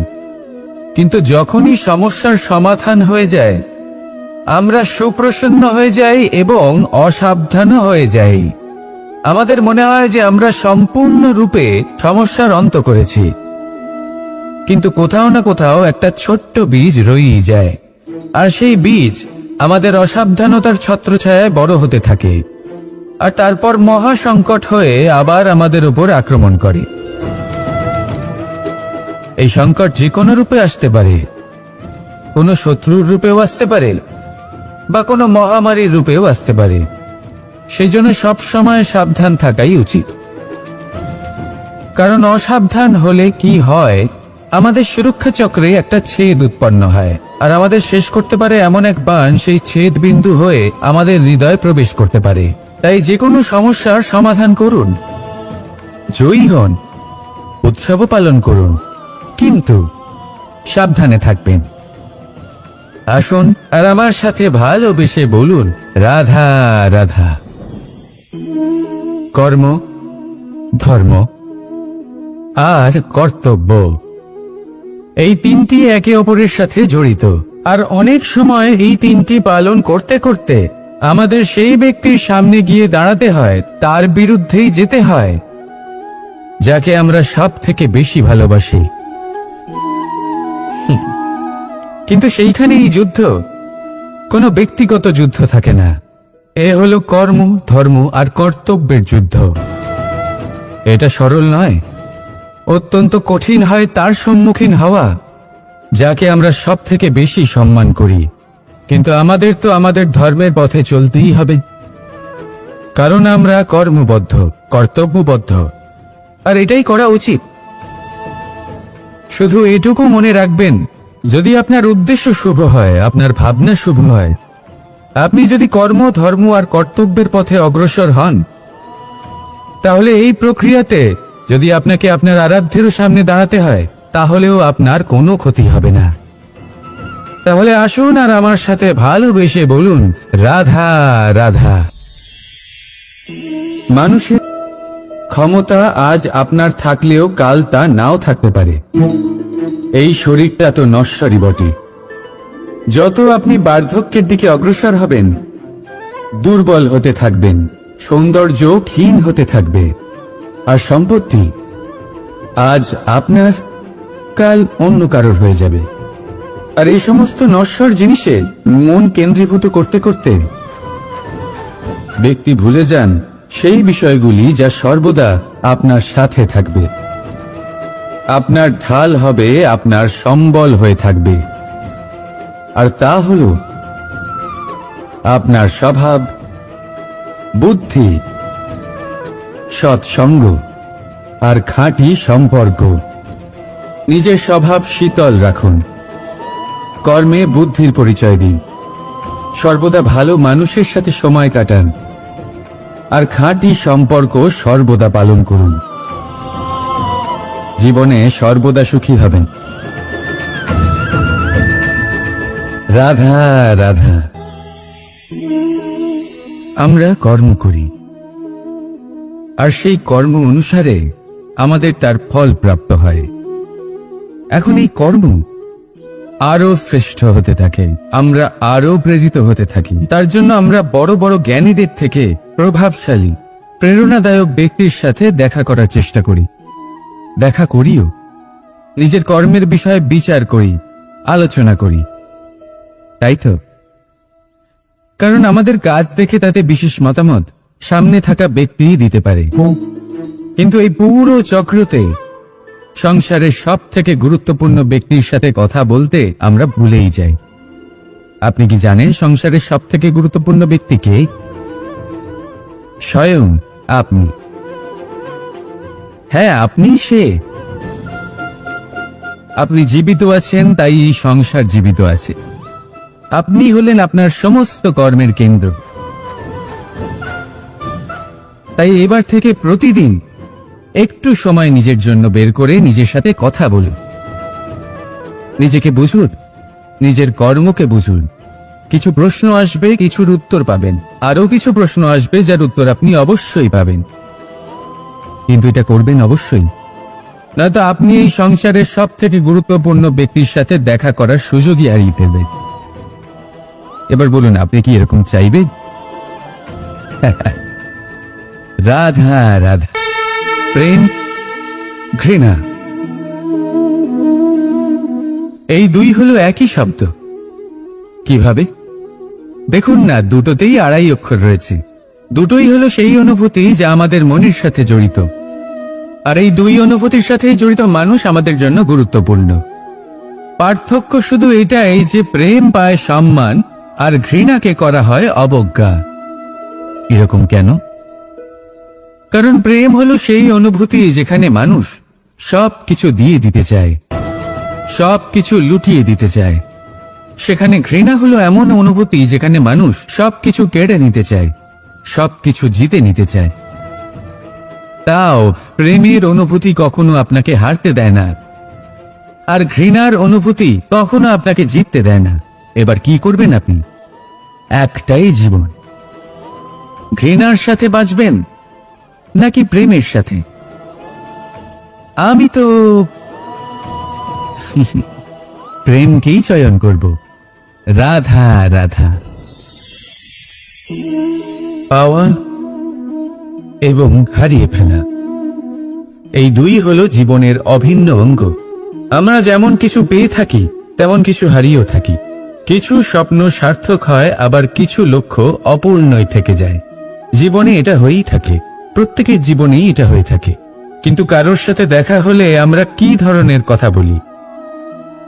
আমরা সেই কথাই বলি যা আমরা হারিয়েছি। নিজেও দুঃখ পাই, আবার সামনের মানুষটাকেও দুঃখ দিই। তার থেকে অন্যরকম কিছু করার চেষ্টা করুন, ধনাত্মক চিন্তা করার চেষ্টা করুন। মন সেদিকেই দিন, স্মরণ শুধুমাত্র তাকেই করুন, গুরুত্ব তাকেই দিন যিনি আপনার কাছে রয়েছেন। যিনি আপনার কাছে নেই তার আশায় কষ্ট কেন পাচ্ছেন আপনি? সেগুলিকেই প্রাধান্য দিন যা আজ এখন বর্তমানে আপনার কাছে রয়েছে। যেমন আমি কংস মামাকে স্মরণ করি না, যিনি আমার ছেলেবেলা নষ্ট করে দিয়েছেন। আমি স্মরণ করি আমার যশোদা মাকে, আমার বলরাম দাদাকে, আমার রাধাকে, যারা আমার জীবনকে ভরিয়ে তুলেছেন। আপনিও ঠিক এটাই করুন, আর আমার সাথে ভালোবেসে বলুন, রাধা রাধা। কথায় বলা হয়, জীবনে ভালোবাসাই হলো সুখের মূল। এটা সত্য। এবার প্রশ্ন হলো এটাই যে এই ভালোবাসা কার সাথে করা উচিত? যদি আপনি কিছুক্ষণের জন্য সুখ পেতে চান, তাহলে ভালোবাসুন নিজের রুচি মতো। যদি আপনি কিছুদিনের জন্য সুখ পেতে চান, ভালোবাসুন নিজের বন্ধুদের।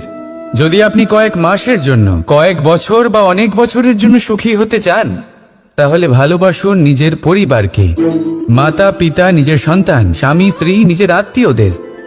কিন্তু যদি আপনি চিরকালের জন্য সুখী হতে চান, তাহলে ভালোবাসতে হবে শুধু নিজের কর্মগুলিকে। কারণ সম্পর্ক যেমনই হোক না কেন, কখনো না কখনো ভেঙে যাবেই। এই সংসার হলো এমনই যে যাদের সঙ্গ আমরা পাই, তাদের সঙ্গ একদিন ত্যাগ করতে হয়। শুধু কর্মই হলো এমন এক সঙ্গ যা কখনো আপনাকে ত্যাগ করবে না। আপনার মৃত্যুর পরেও এই কর্ম আপনাকে বাঁচিয়ে রাখবে। তাই সবসময় মনে রাখবেন, এই কর্ম ধর্ম মনে করে পালন করা উচিত। জীবনের শেষ মুহূর্ত পর্যন্ত কর্মকে ভালোবাসুন, জীবনের শেষ মুহূর্ত পর্যন্ত সুখে থাকবেন। আর আমি তো সবসময় বলি, শুধু কর্ম করতে থাকো, ফলের চিন্তা করো না। তাহলে আসুন আর আমার সাথে ভালোবেসে বলুন, রাধা রাধা। সদিচ্ছা। দেখতে গেলে 3 অক্ষরে তৈরি এই শব্দ, কিন্তু সমস্ত ত্রিলোক তার উপরেই আধারিত। আপনি এই সংসারে এসেছেন, তখন অবশ্যই শ্বাস নেবেন, কিন্তু তার বদলে আপনাকে কিছু তো দিতেই হবে। আপনার উপর নির্ভর করছে আপনি কি দেবেন। কি দেবেন এই সংসারকে, এই সমাজকে, নিজের পরিবারকে, আর তার বদলে কি নেবেন? যশ নাকি অপযশ? দেখুন, এক ছিল রাবণ, যে কিনা সমুদ্র পার করলো সীতাকে অপহরণ করার জন্য, আর এক ছিলেন রামচন্দ্র, যিনি সমুদ্র পার করেছিলেন, সেতু বানিয়ে গিয়েছিলেন সীতাকে ফিরিয়ে নিয়ে আসার জন্য। দুজনেই সমুদ্র পার করেছিলেন, শুধু পার্থক্য ছিল সদিচ্ছাকে বোঝার, লক্ষ্যের। অনেক মানুষের যাত্রা একরকম হতেই পারে, কিন্তু আনন্দ তখনই লাভ করবেন যখন লক্ষ্য শুভ হবে, মহান হবে। এই লক্ষ্য দিয়ে এই সংসারের কল্যাণ হবে এবং মানুষের সম্মান হবে। যদি আপনার সংকল্প উচিত হয়, তাহলে আপনার লক্ষ্য উচিতই হবে, নয়তো শুধুমাত্র বিনাশ হবে। আর উচিত এটাই হবে যে বিনাশের হাত থেকে যেন নিজেকে বাঁচানো যায়, কি বলেন? তাই জীবনে যে লক্ষ্য স্থির করছেন, মনে রাখবেন তা যেন শুভ লক্ষ্য হয়। যদি এরকম হয়, তাহলে আপনার যাত্রা, আপনার জীবন দুটোই শুভময় হবে। আসুন আর আমার সাথে ভালোবেসে বলুন, রাধা রাধা।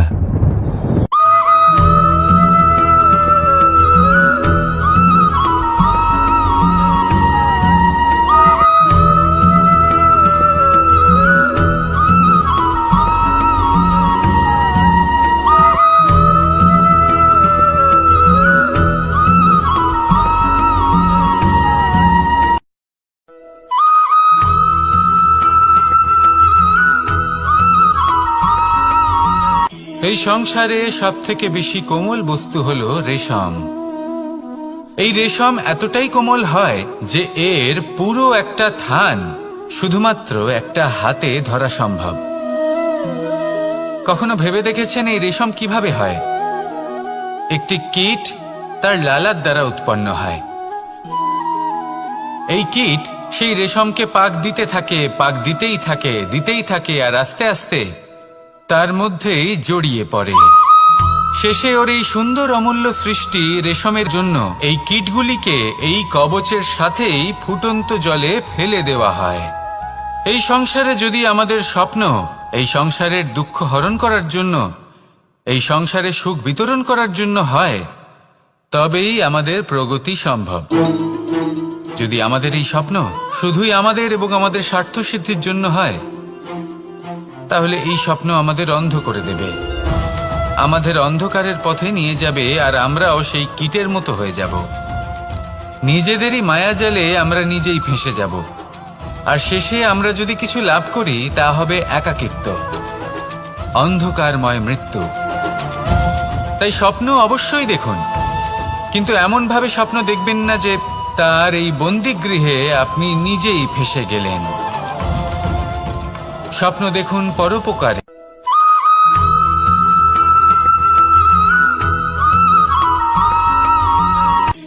শক্তি শক্তি অর্জন করা এতটা কঠিন নয় যতটা শক্তি লাভ করার পরে সেই শক্তি সামলানো কঠিন হয়।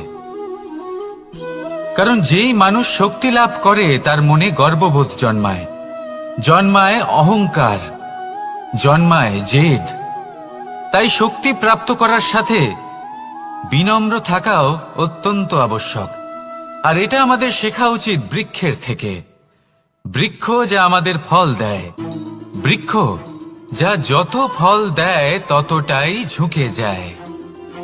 আমরা পাথর মারি ওই বৃক্ষের থেকে ফল প্রাপ্ত করার জন্য। সেই পাথরের মার সহ্য করেও বৃক্ষ আমাদের ফল দেয়। কোনো গর্ববোধ নেই, কোনো অহংকার বোধ নেই, আর সেই জন্য এই বৃক্ষের পুজো করা হয়। এটাই হলো মাহাত্ম্য শক্তির সাথে বিনম্রতার। যদি এই শক্তি সৃজন করে থাকে, সাহায্য করে থাকে, সম্বল হয়ে থাকে, তবেই সেই শক্তি উপযুক্ত। আর নয়তো সেই শক্তি একদিন আপনাকে আসক্ত অবশ্যই করবে। তাহলে শক্তি অবশ্যই অর্জন করুন, কিন্তু তার সাথে সেই শক্তি সামলানোর মতো বিবেকও আপনাকে অবশ্যই জাগ্রত করতে হবে। তাহলে আসুন আমার সাথে ভালোবেসে বলুন রাধা রাধা।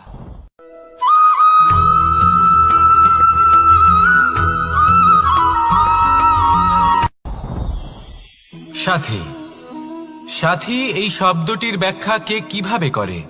মিত্র, সখা, বন্ধু, কিন্তু অর্থ একটাই। তিনি যিনি আপনার সঙ্গী হন আর তিনি যার সাথী আপনি হন।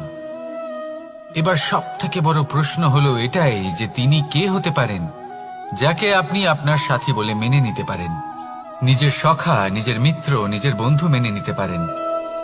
আপনার সাথী হলেন তিনি যিনি দুঃখের সময় আপনার পাশে থাকবেন, আপনার হাত ধরে থাকবেন। আপনার সাথী হলেন তিনি যার হাত আপনি নিজের সুখের দিনে ধরে থাকবেন। সেই সাথীরই হাত ধরুন যিনি দুঃখে সবসময় আপনাকে সাহায্য করার জন্য তৎপর হয়ে থাকেন, আপনার পাশে থাকেন, আর যাকে সুখের দিনে আপনি আপনার সাথে রাখতে পারেন। আর যখন আপনার সাথে আপনার এই সাথী থাকবে তখন আপনি এটা বুঝবেন যে যখন জীবনে দুঃখ আসে তখন এই দুঃখ কমে যায়, সবার মধ্যে ভাগ হয়ে যায়। আর যদি তখন সুখ আসে তাহলে সেটা সবার উপস্থিতিতে আরো বেড়ে যায়। এটাই হলো প্রেম, এটাই হলো ভালোবাসা, এটাই হলো সঙ্গ, যেমন সম্পর্ক আমার আর রাধার মাঝে। তাহলে আসুন আর আমার সাথে ভালোবেসে বলুন রাধা রাধা।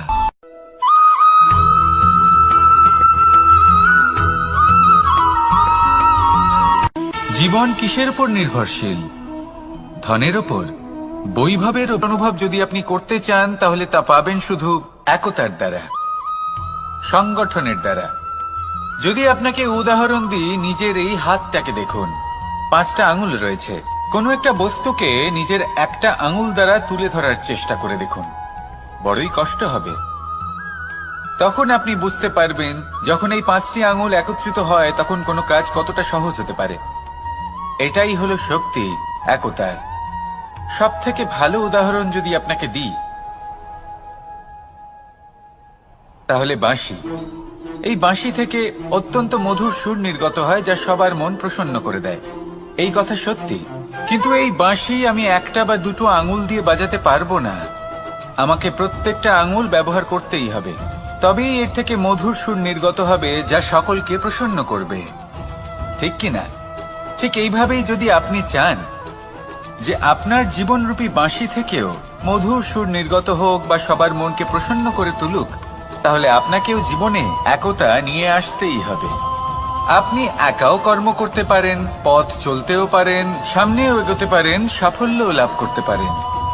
কিন্তু যখন সকলে একসাথে এগোবেন, সেই পথে চলবেন, সেই কর্মই করবেন, তখন লক্ষ্যে অবশ্যই পৌঁছবেন, সাফল্য অবশ্যই লাভ করবেন। কিন্তু সেই সাফল্য এবং তার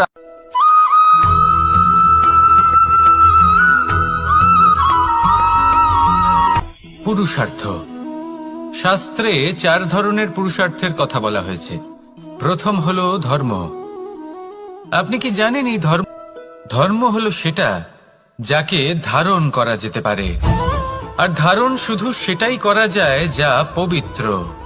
পবিত্র শুধু তাকেই বলা হয় যা নিঃস্বার্থ, যার মধ্যে শাসন করার কোনো ইচ্ছে নেই, যা সরলভাবেই প্রবাহমান, জল এবং বায়ুর মতো। যখন কোনো ব্যক্তি ধর্মকে ধারণ করেন এবং সেই ধর্ম সেই ব্যক্তিকে রক্ষা করে, তখন তাকে ধর্ম বলা হয়। ধর্ম যা রক্ষা করে অহংকার থেকে, খারাপ চিন্তার হাত থেকে। সেই জন্য পুরুষার্থ গড়ে তোলার আগে, ধর্ম পালন করার আগে ধর্মের প্রকৃত অর্থ কি সেটা বুঝে নিন। এটা জেনে রাখুন যে সমস্ত ধর্মের আধার, সমস্ত ধর্মের ভিত শুধুমাত্র ভালোবাসা। আসুন আর এই ভালোবাসার সাথেই বলুন রাধা রাধা।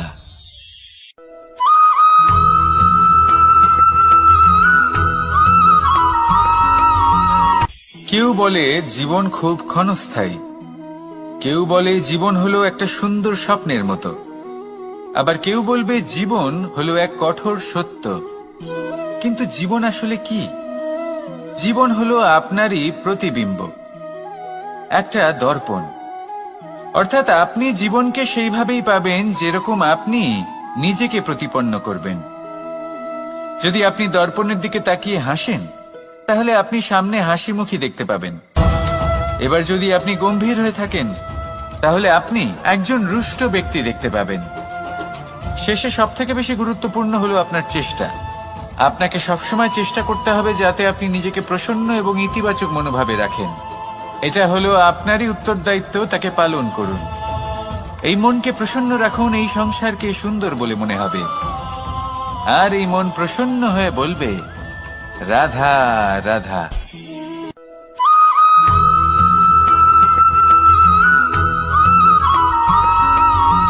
এই সংসারে প্রত্যেক মানুষ এটাই চান যে তিনি যেন ধনবান হন, আর্থিক অবস্থা তার ভালো থাকে, ওনার বাড়িতে লক্ষ্মীর আগমন হয়।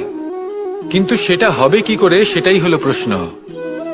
কেউ বলেন যে যদি পরিশ্রম করো তাহলে ধন অর্জন সম্ভব, কেউ বলেন যে যদি বিদ্যা লাভ হয় তবেই ধন অর্জন সম্ভব, কেউ বলেন যে যদি বলশালী হও তবেই সম্পন্ন থাকবে। ভালো কথা, যদি তাই হয়ে থাকে, তবে দিনমজুর সারা দিন পরিশ্রম করেন, তিনি কেন ধনী হন না? অনেকজন বিদ্বান মানুষ আছেন এই সংসারে, তারা কেন ধনবান হন না? অনেক সংখ্যক বলশালী ব্যক্তি আছেন, তাদের কাছে ধন নেই কেন? তাদের কেন ধনের অভাব হয়? আবার এমনও কিছু মানুষ আছেন যারা পরিশ্রম করেন, তারা দিনমজুর, কিন্তু তারা ধন অর্জন করতে পারেন।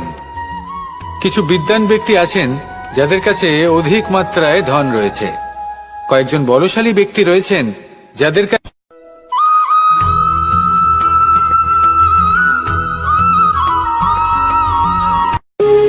যখন মানুষের মৃত্যু হয় তখন কি হয়? অনেক সংখ্যক মানুষ শোক পালন করতে চলে আসেন। যে ব্যক্তি মৃত্যু লাভ করেছেন তার অনেক বস্তু থাকে যেগুলো তার প্রিয়, যেগুলো তিনি ব্যবহার করেছেন। তার শয্যা, তার বস্ত্র, তার আভূষণ সবকিছু তার থেকে বিচ্ছিন্ন করা হয় এবং খালি হাতে তাকে শ্মশানের উদ্দেশ্যে রওনা করা হয়। আমি আপনাকে এই প্রশ্ন করতে চাই, আপনি এই সংসারে কি অর্জন করেছেন? ধন, সম্পত্তি, বস্ত্র, আভূষণ, এই সবকিছু যে আপনি অর্জন করেছেন, আপনার মৃত্যুর পরে তা আপনার থেকে দূর হয়ে যাবে। এর উত্তর হলো একটাই, আপনার কর্ম। শুধু সেটাই আছে যা একান্ত আপনার, আর শুধু সেটাই এই সংসার থেকে চলে যাওয়ার পরেও সংসারেই জীবিত থাকবে। যদি আপনি দুষ্কর্ম করেন, তাহলে এই সংসার আপনাকে একটি অনুচিত উদাহরণ হিসেবে মনে রাখবে যে এই ব্যক্তি খুব পাপী ছিল, অনুচিত কর্ম করতেন। যে পথে তিনি চলেছেন সেই পথে কারোর চলা উচিত নয়। সেখানেই যদি আপনি সৎকর্ম করেন, তাহলে সংসার চিরকাল এটাই বলবে যে খুব ভালো মানুষ ছিলেন, সবাইকে ভালোবাসতেন, সবাইকে সাহায্য করতেন, আমার খুব প্রিয় মানুষ ছিলেন। এটাই হলো শ্রেষ্ঠ কর্ম। সেই জন্য জীবনে শুধুমাত্র ধন, সম্পত্তি, আভূষণ এই সব অর্জন করতে গিয়ে নিজের মনোনিবেশ করবেন না। শ্রেষ্ঠ কর্ম করুন। সংসার থেকে চলে যাওয়ার পরেও এই কর্মই এই সংসারে আপনাকে জীবিত রাখবে। আসুন আমার সাথে ভালোবেসে বলুন, রাধা রাধা।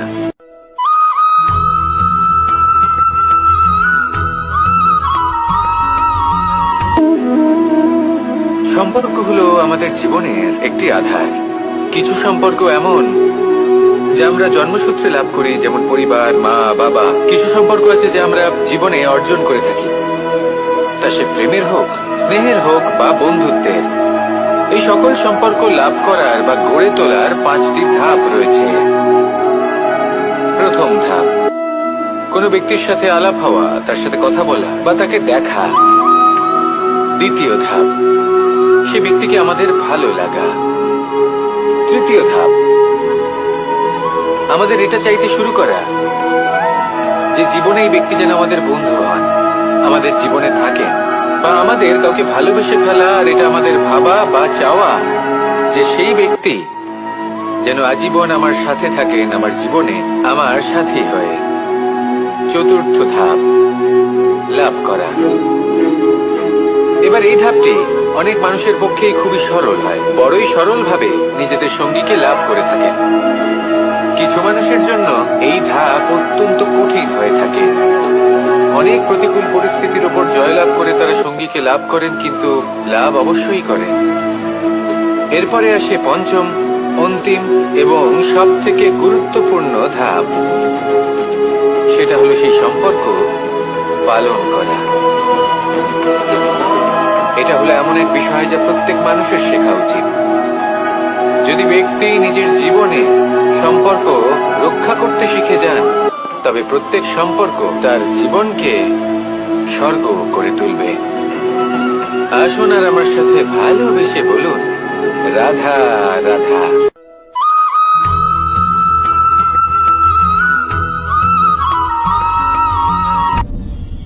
আপনি কি কখনো কোনো জলের ধারা দেখেছেন?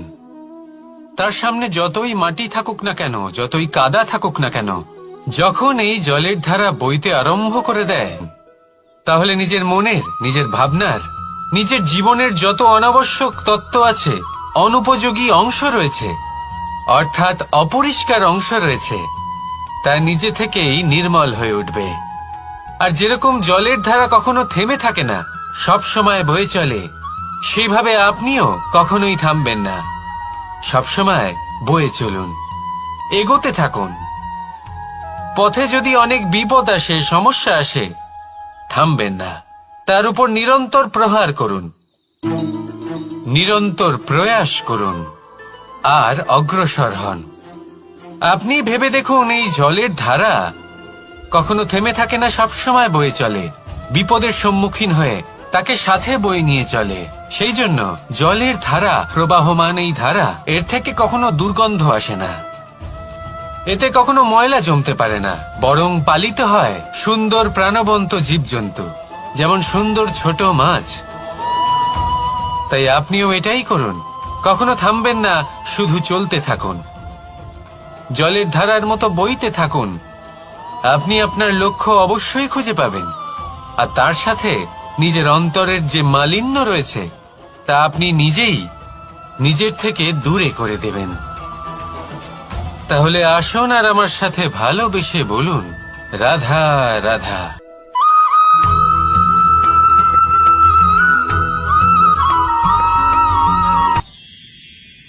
মানুষ তার জীবনে দুই ধরনের পরিস্থিতিকে খুব ভয় পায়। এক, কোনো কারণবশত কারোর সামনে নত হওয়া। দুই, কোনো কারণে নিজের চরিত্র থেকে, নিজের মূল্যবোধ থেকে বিচ্যুত হওয়া। এবার কেন হয় এরকম যে কথায় কথায় কারোর সামনে নত হতে হয়? কেন বারংবার নিজের চরিত্র থেকে চ্যুত হতে হয়? এরকম কেন হয়? এটা তখনই হয় যখন আমাদের শিক্ষা এবং মূল্যবোধের অভাব থাকে।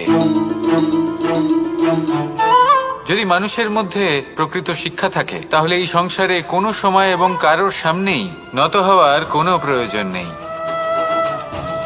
যদি মানুষের মধ্যে মূল্যবোধ থাকে, তাহলে তাকে নিজের মূল্যবোধ বা চরিত্র থেকে বিচ্যুত হতে হয় না, তা সে যাই হয়ে যাক না কেন। কোনো বালককে যদি জন্ম থেকেই সুশিক্ষার অধিকারী করা হয়, শিক্ষিত করা হয়, মূল্যবোধের অধিকারী করা হয়, তবে সে এই সংসারে এমন কর্ম করবে যাতে সে নিজেকে, নিজের পরিবারকে, সমগ্র সমাজকে গর্বিত করতে পারে। শিক্ষা লাভ করুন, মূল্যবোধ লাভ করুন এবং আমার সাথে ভালোবেসে বলুন, রাধা রাধা।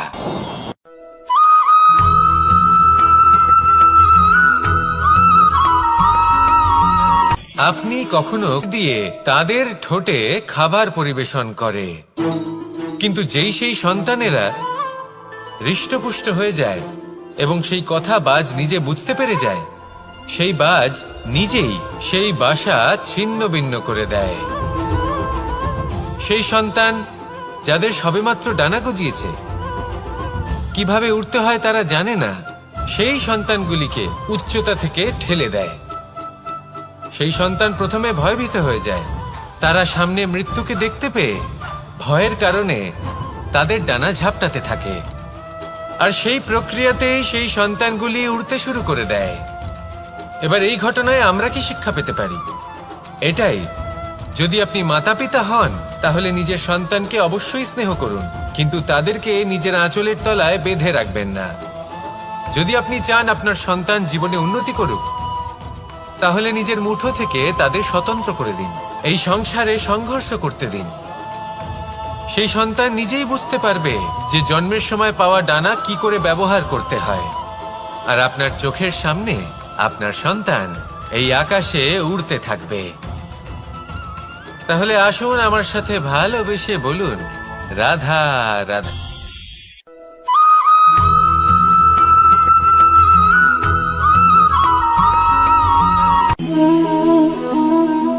নিয়তি। রাধা আমাকে বলে, কৃষ্ণ, যদি তুমি জানো যে নিয়তিতে কি আছে, তাহলে তাকে বদলে দাও না কেন? মহাদেব আমাকে বলেন যে শ্রীকৃষ্ণ, যদি আপনি এটা জানেন যে সাম্বের নিয়তি এটাই, তাহলে আপনি তাকে বদলানোর চেষ্টা কেন করেন? কেন? কারণ আমি একজন পিতা, আর পিতার কর্তব্য এটাই, তিনি যেন সম্ভাব্য সব চেষ্টা করেন নিজের সন্তানের মঙ্গলের জন্য। নিয়তি আমি জানি, কিন্তু এটাও আমি জানি যে কর্মের থেকে বড় আর কোনো নিয়তি হতে পারে না। অভিজ্ঞতাও রয়েছে যে কর্মের হাতে নিয়তির এই চক্র বদলে যেতে পারে। তাই জীবনে যদি আপনার কখনো এমন মনে হয় যে এটা তো অসম্ভব, তখনও চেষ্টা করা কখনোই ছাড়বেন না। কে বলতে পারে আপনারই কর্মের কোনো এক বীজ হয়তো নিয়তির চাকায় আটকে গেল, আর নিয়তিকে নিজের পথ পাল্টাতে হলো, ঠিক কিনা? সেই জন্য নিয়তিকে ভাগ্য মেনে নিয়ে চুপ করে বসে থাকবেন না। নিজের নিয়তি স্বয়ং নিজের কর্মের দ্বারা নির্ধারিত করুন, কারণ আপনার এই কর্মের ওপরেই আপনার অধিকার রয়েছে, আর এই অধিকারকে নিয়তি অনেক সময় সম্মানও করে। তাহলে আসুন আর আমার সাথে ভালোবেসে বলুন, রাধা রাধা।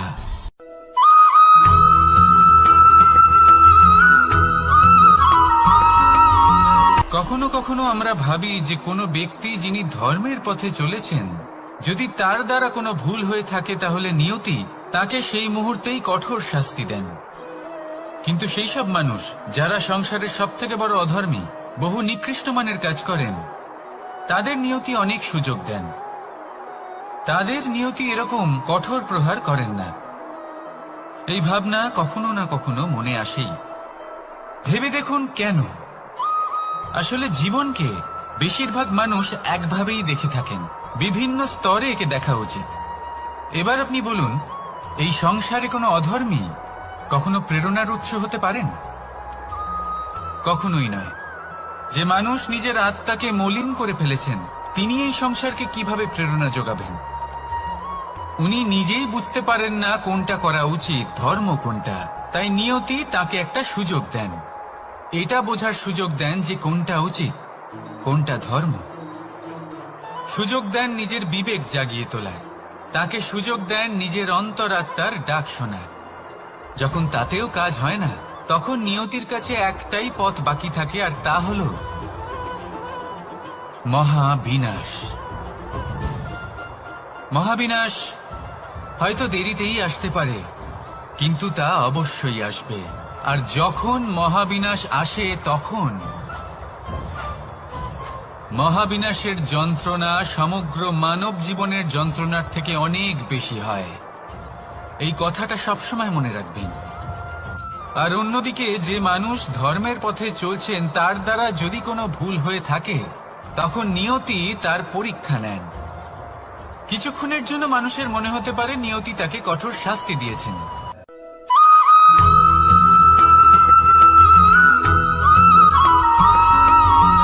এই সংসারে কখনো কোনো ব্যক্তিকে তার বাইরের পোশাক দেখে বিচার করার চেষ্টা করবেন না। এটা খুব বড় ভুল করবেন। যেমন আমরা জীবনে অনেক সময় এমন করি। ধরুন কোথাও একটা গাছ দেখলাম, খুব বিশাল আকারের একটা গাছ, যেটা মাটির থেকে অনেক উঁচুতে পৌঁছে গেছে, যার বিশাল শাখা আছে। সেগুলো দেখে আমরা ভাবি যে এই গাছে হয়তো কত সুস্বাদু ফল আছে, আমরা সেই গাছের পরিচর্যা করতে থাকি। আবার অন্যদিকে হলো একটি তৃণ, যেটা মাটি থেকে কিছুটা উঁচুতে পৌঁছেছে, কিন্তু সেই তৃণর নিচে, মাটির নিচে অত্যন্ত সুস্বাদু ফল বা সবজি জন্ম নেয়, যা আমাদের স্বাস্থ্যের পক্ষে অত্যন্ত উপকারী। সেই জন্য কখনো আবরণ দেখে কাউকে বিচার করতে চেষ্টা করবেন না। তার বদলে এটা বোঝার চেষ্টা করুন যে আপনার সামনে যে ব্যক্তি আছে বা বস্তু আছে তার বিশেষত্ব কি। যদি এই বিশেষত্ব বোঝার ক্ষমতা আপনি অর্জন করেন, যদি এই শিল্প আপনি নিজের ভেতরে জাগ্রত করেন, তাহলে এই সংসারে বিশেষত্ব কি সেটা আপনি জানতে পারবেন। আর এই সমস্ত খেলা দৃষ্টি থেকে নয়, দৃষ্টিভঙ্গি থেকে জন্ম নেয়। দৃষ্টিভঙ্গি সবসময় শুভ রাখুন আর আমার সাথে ভালোবেসে বলুন রাধা রাধা।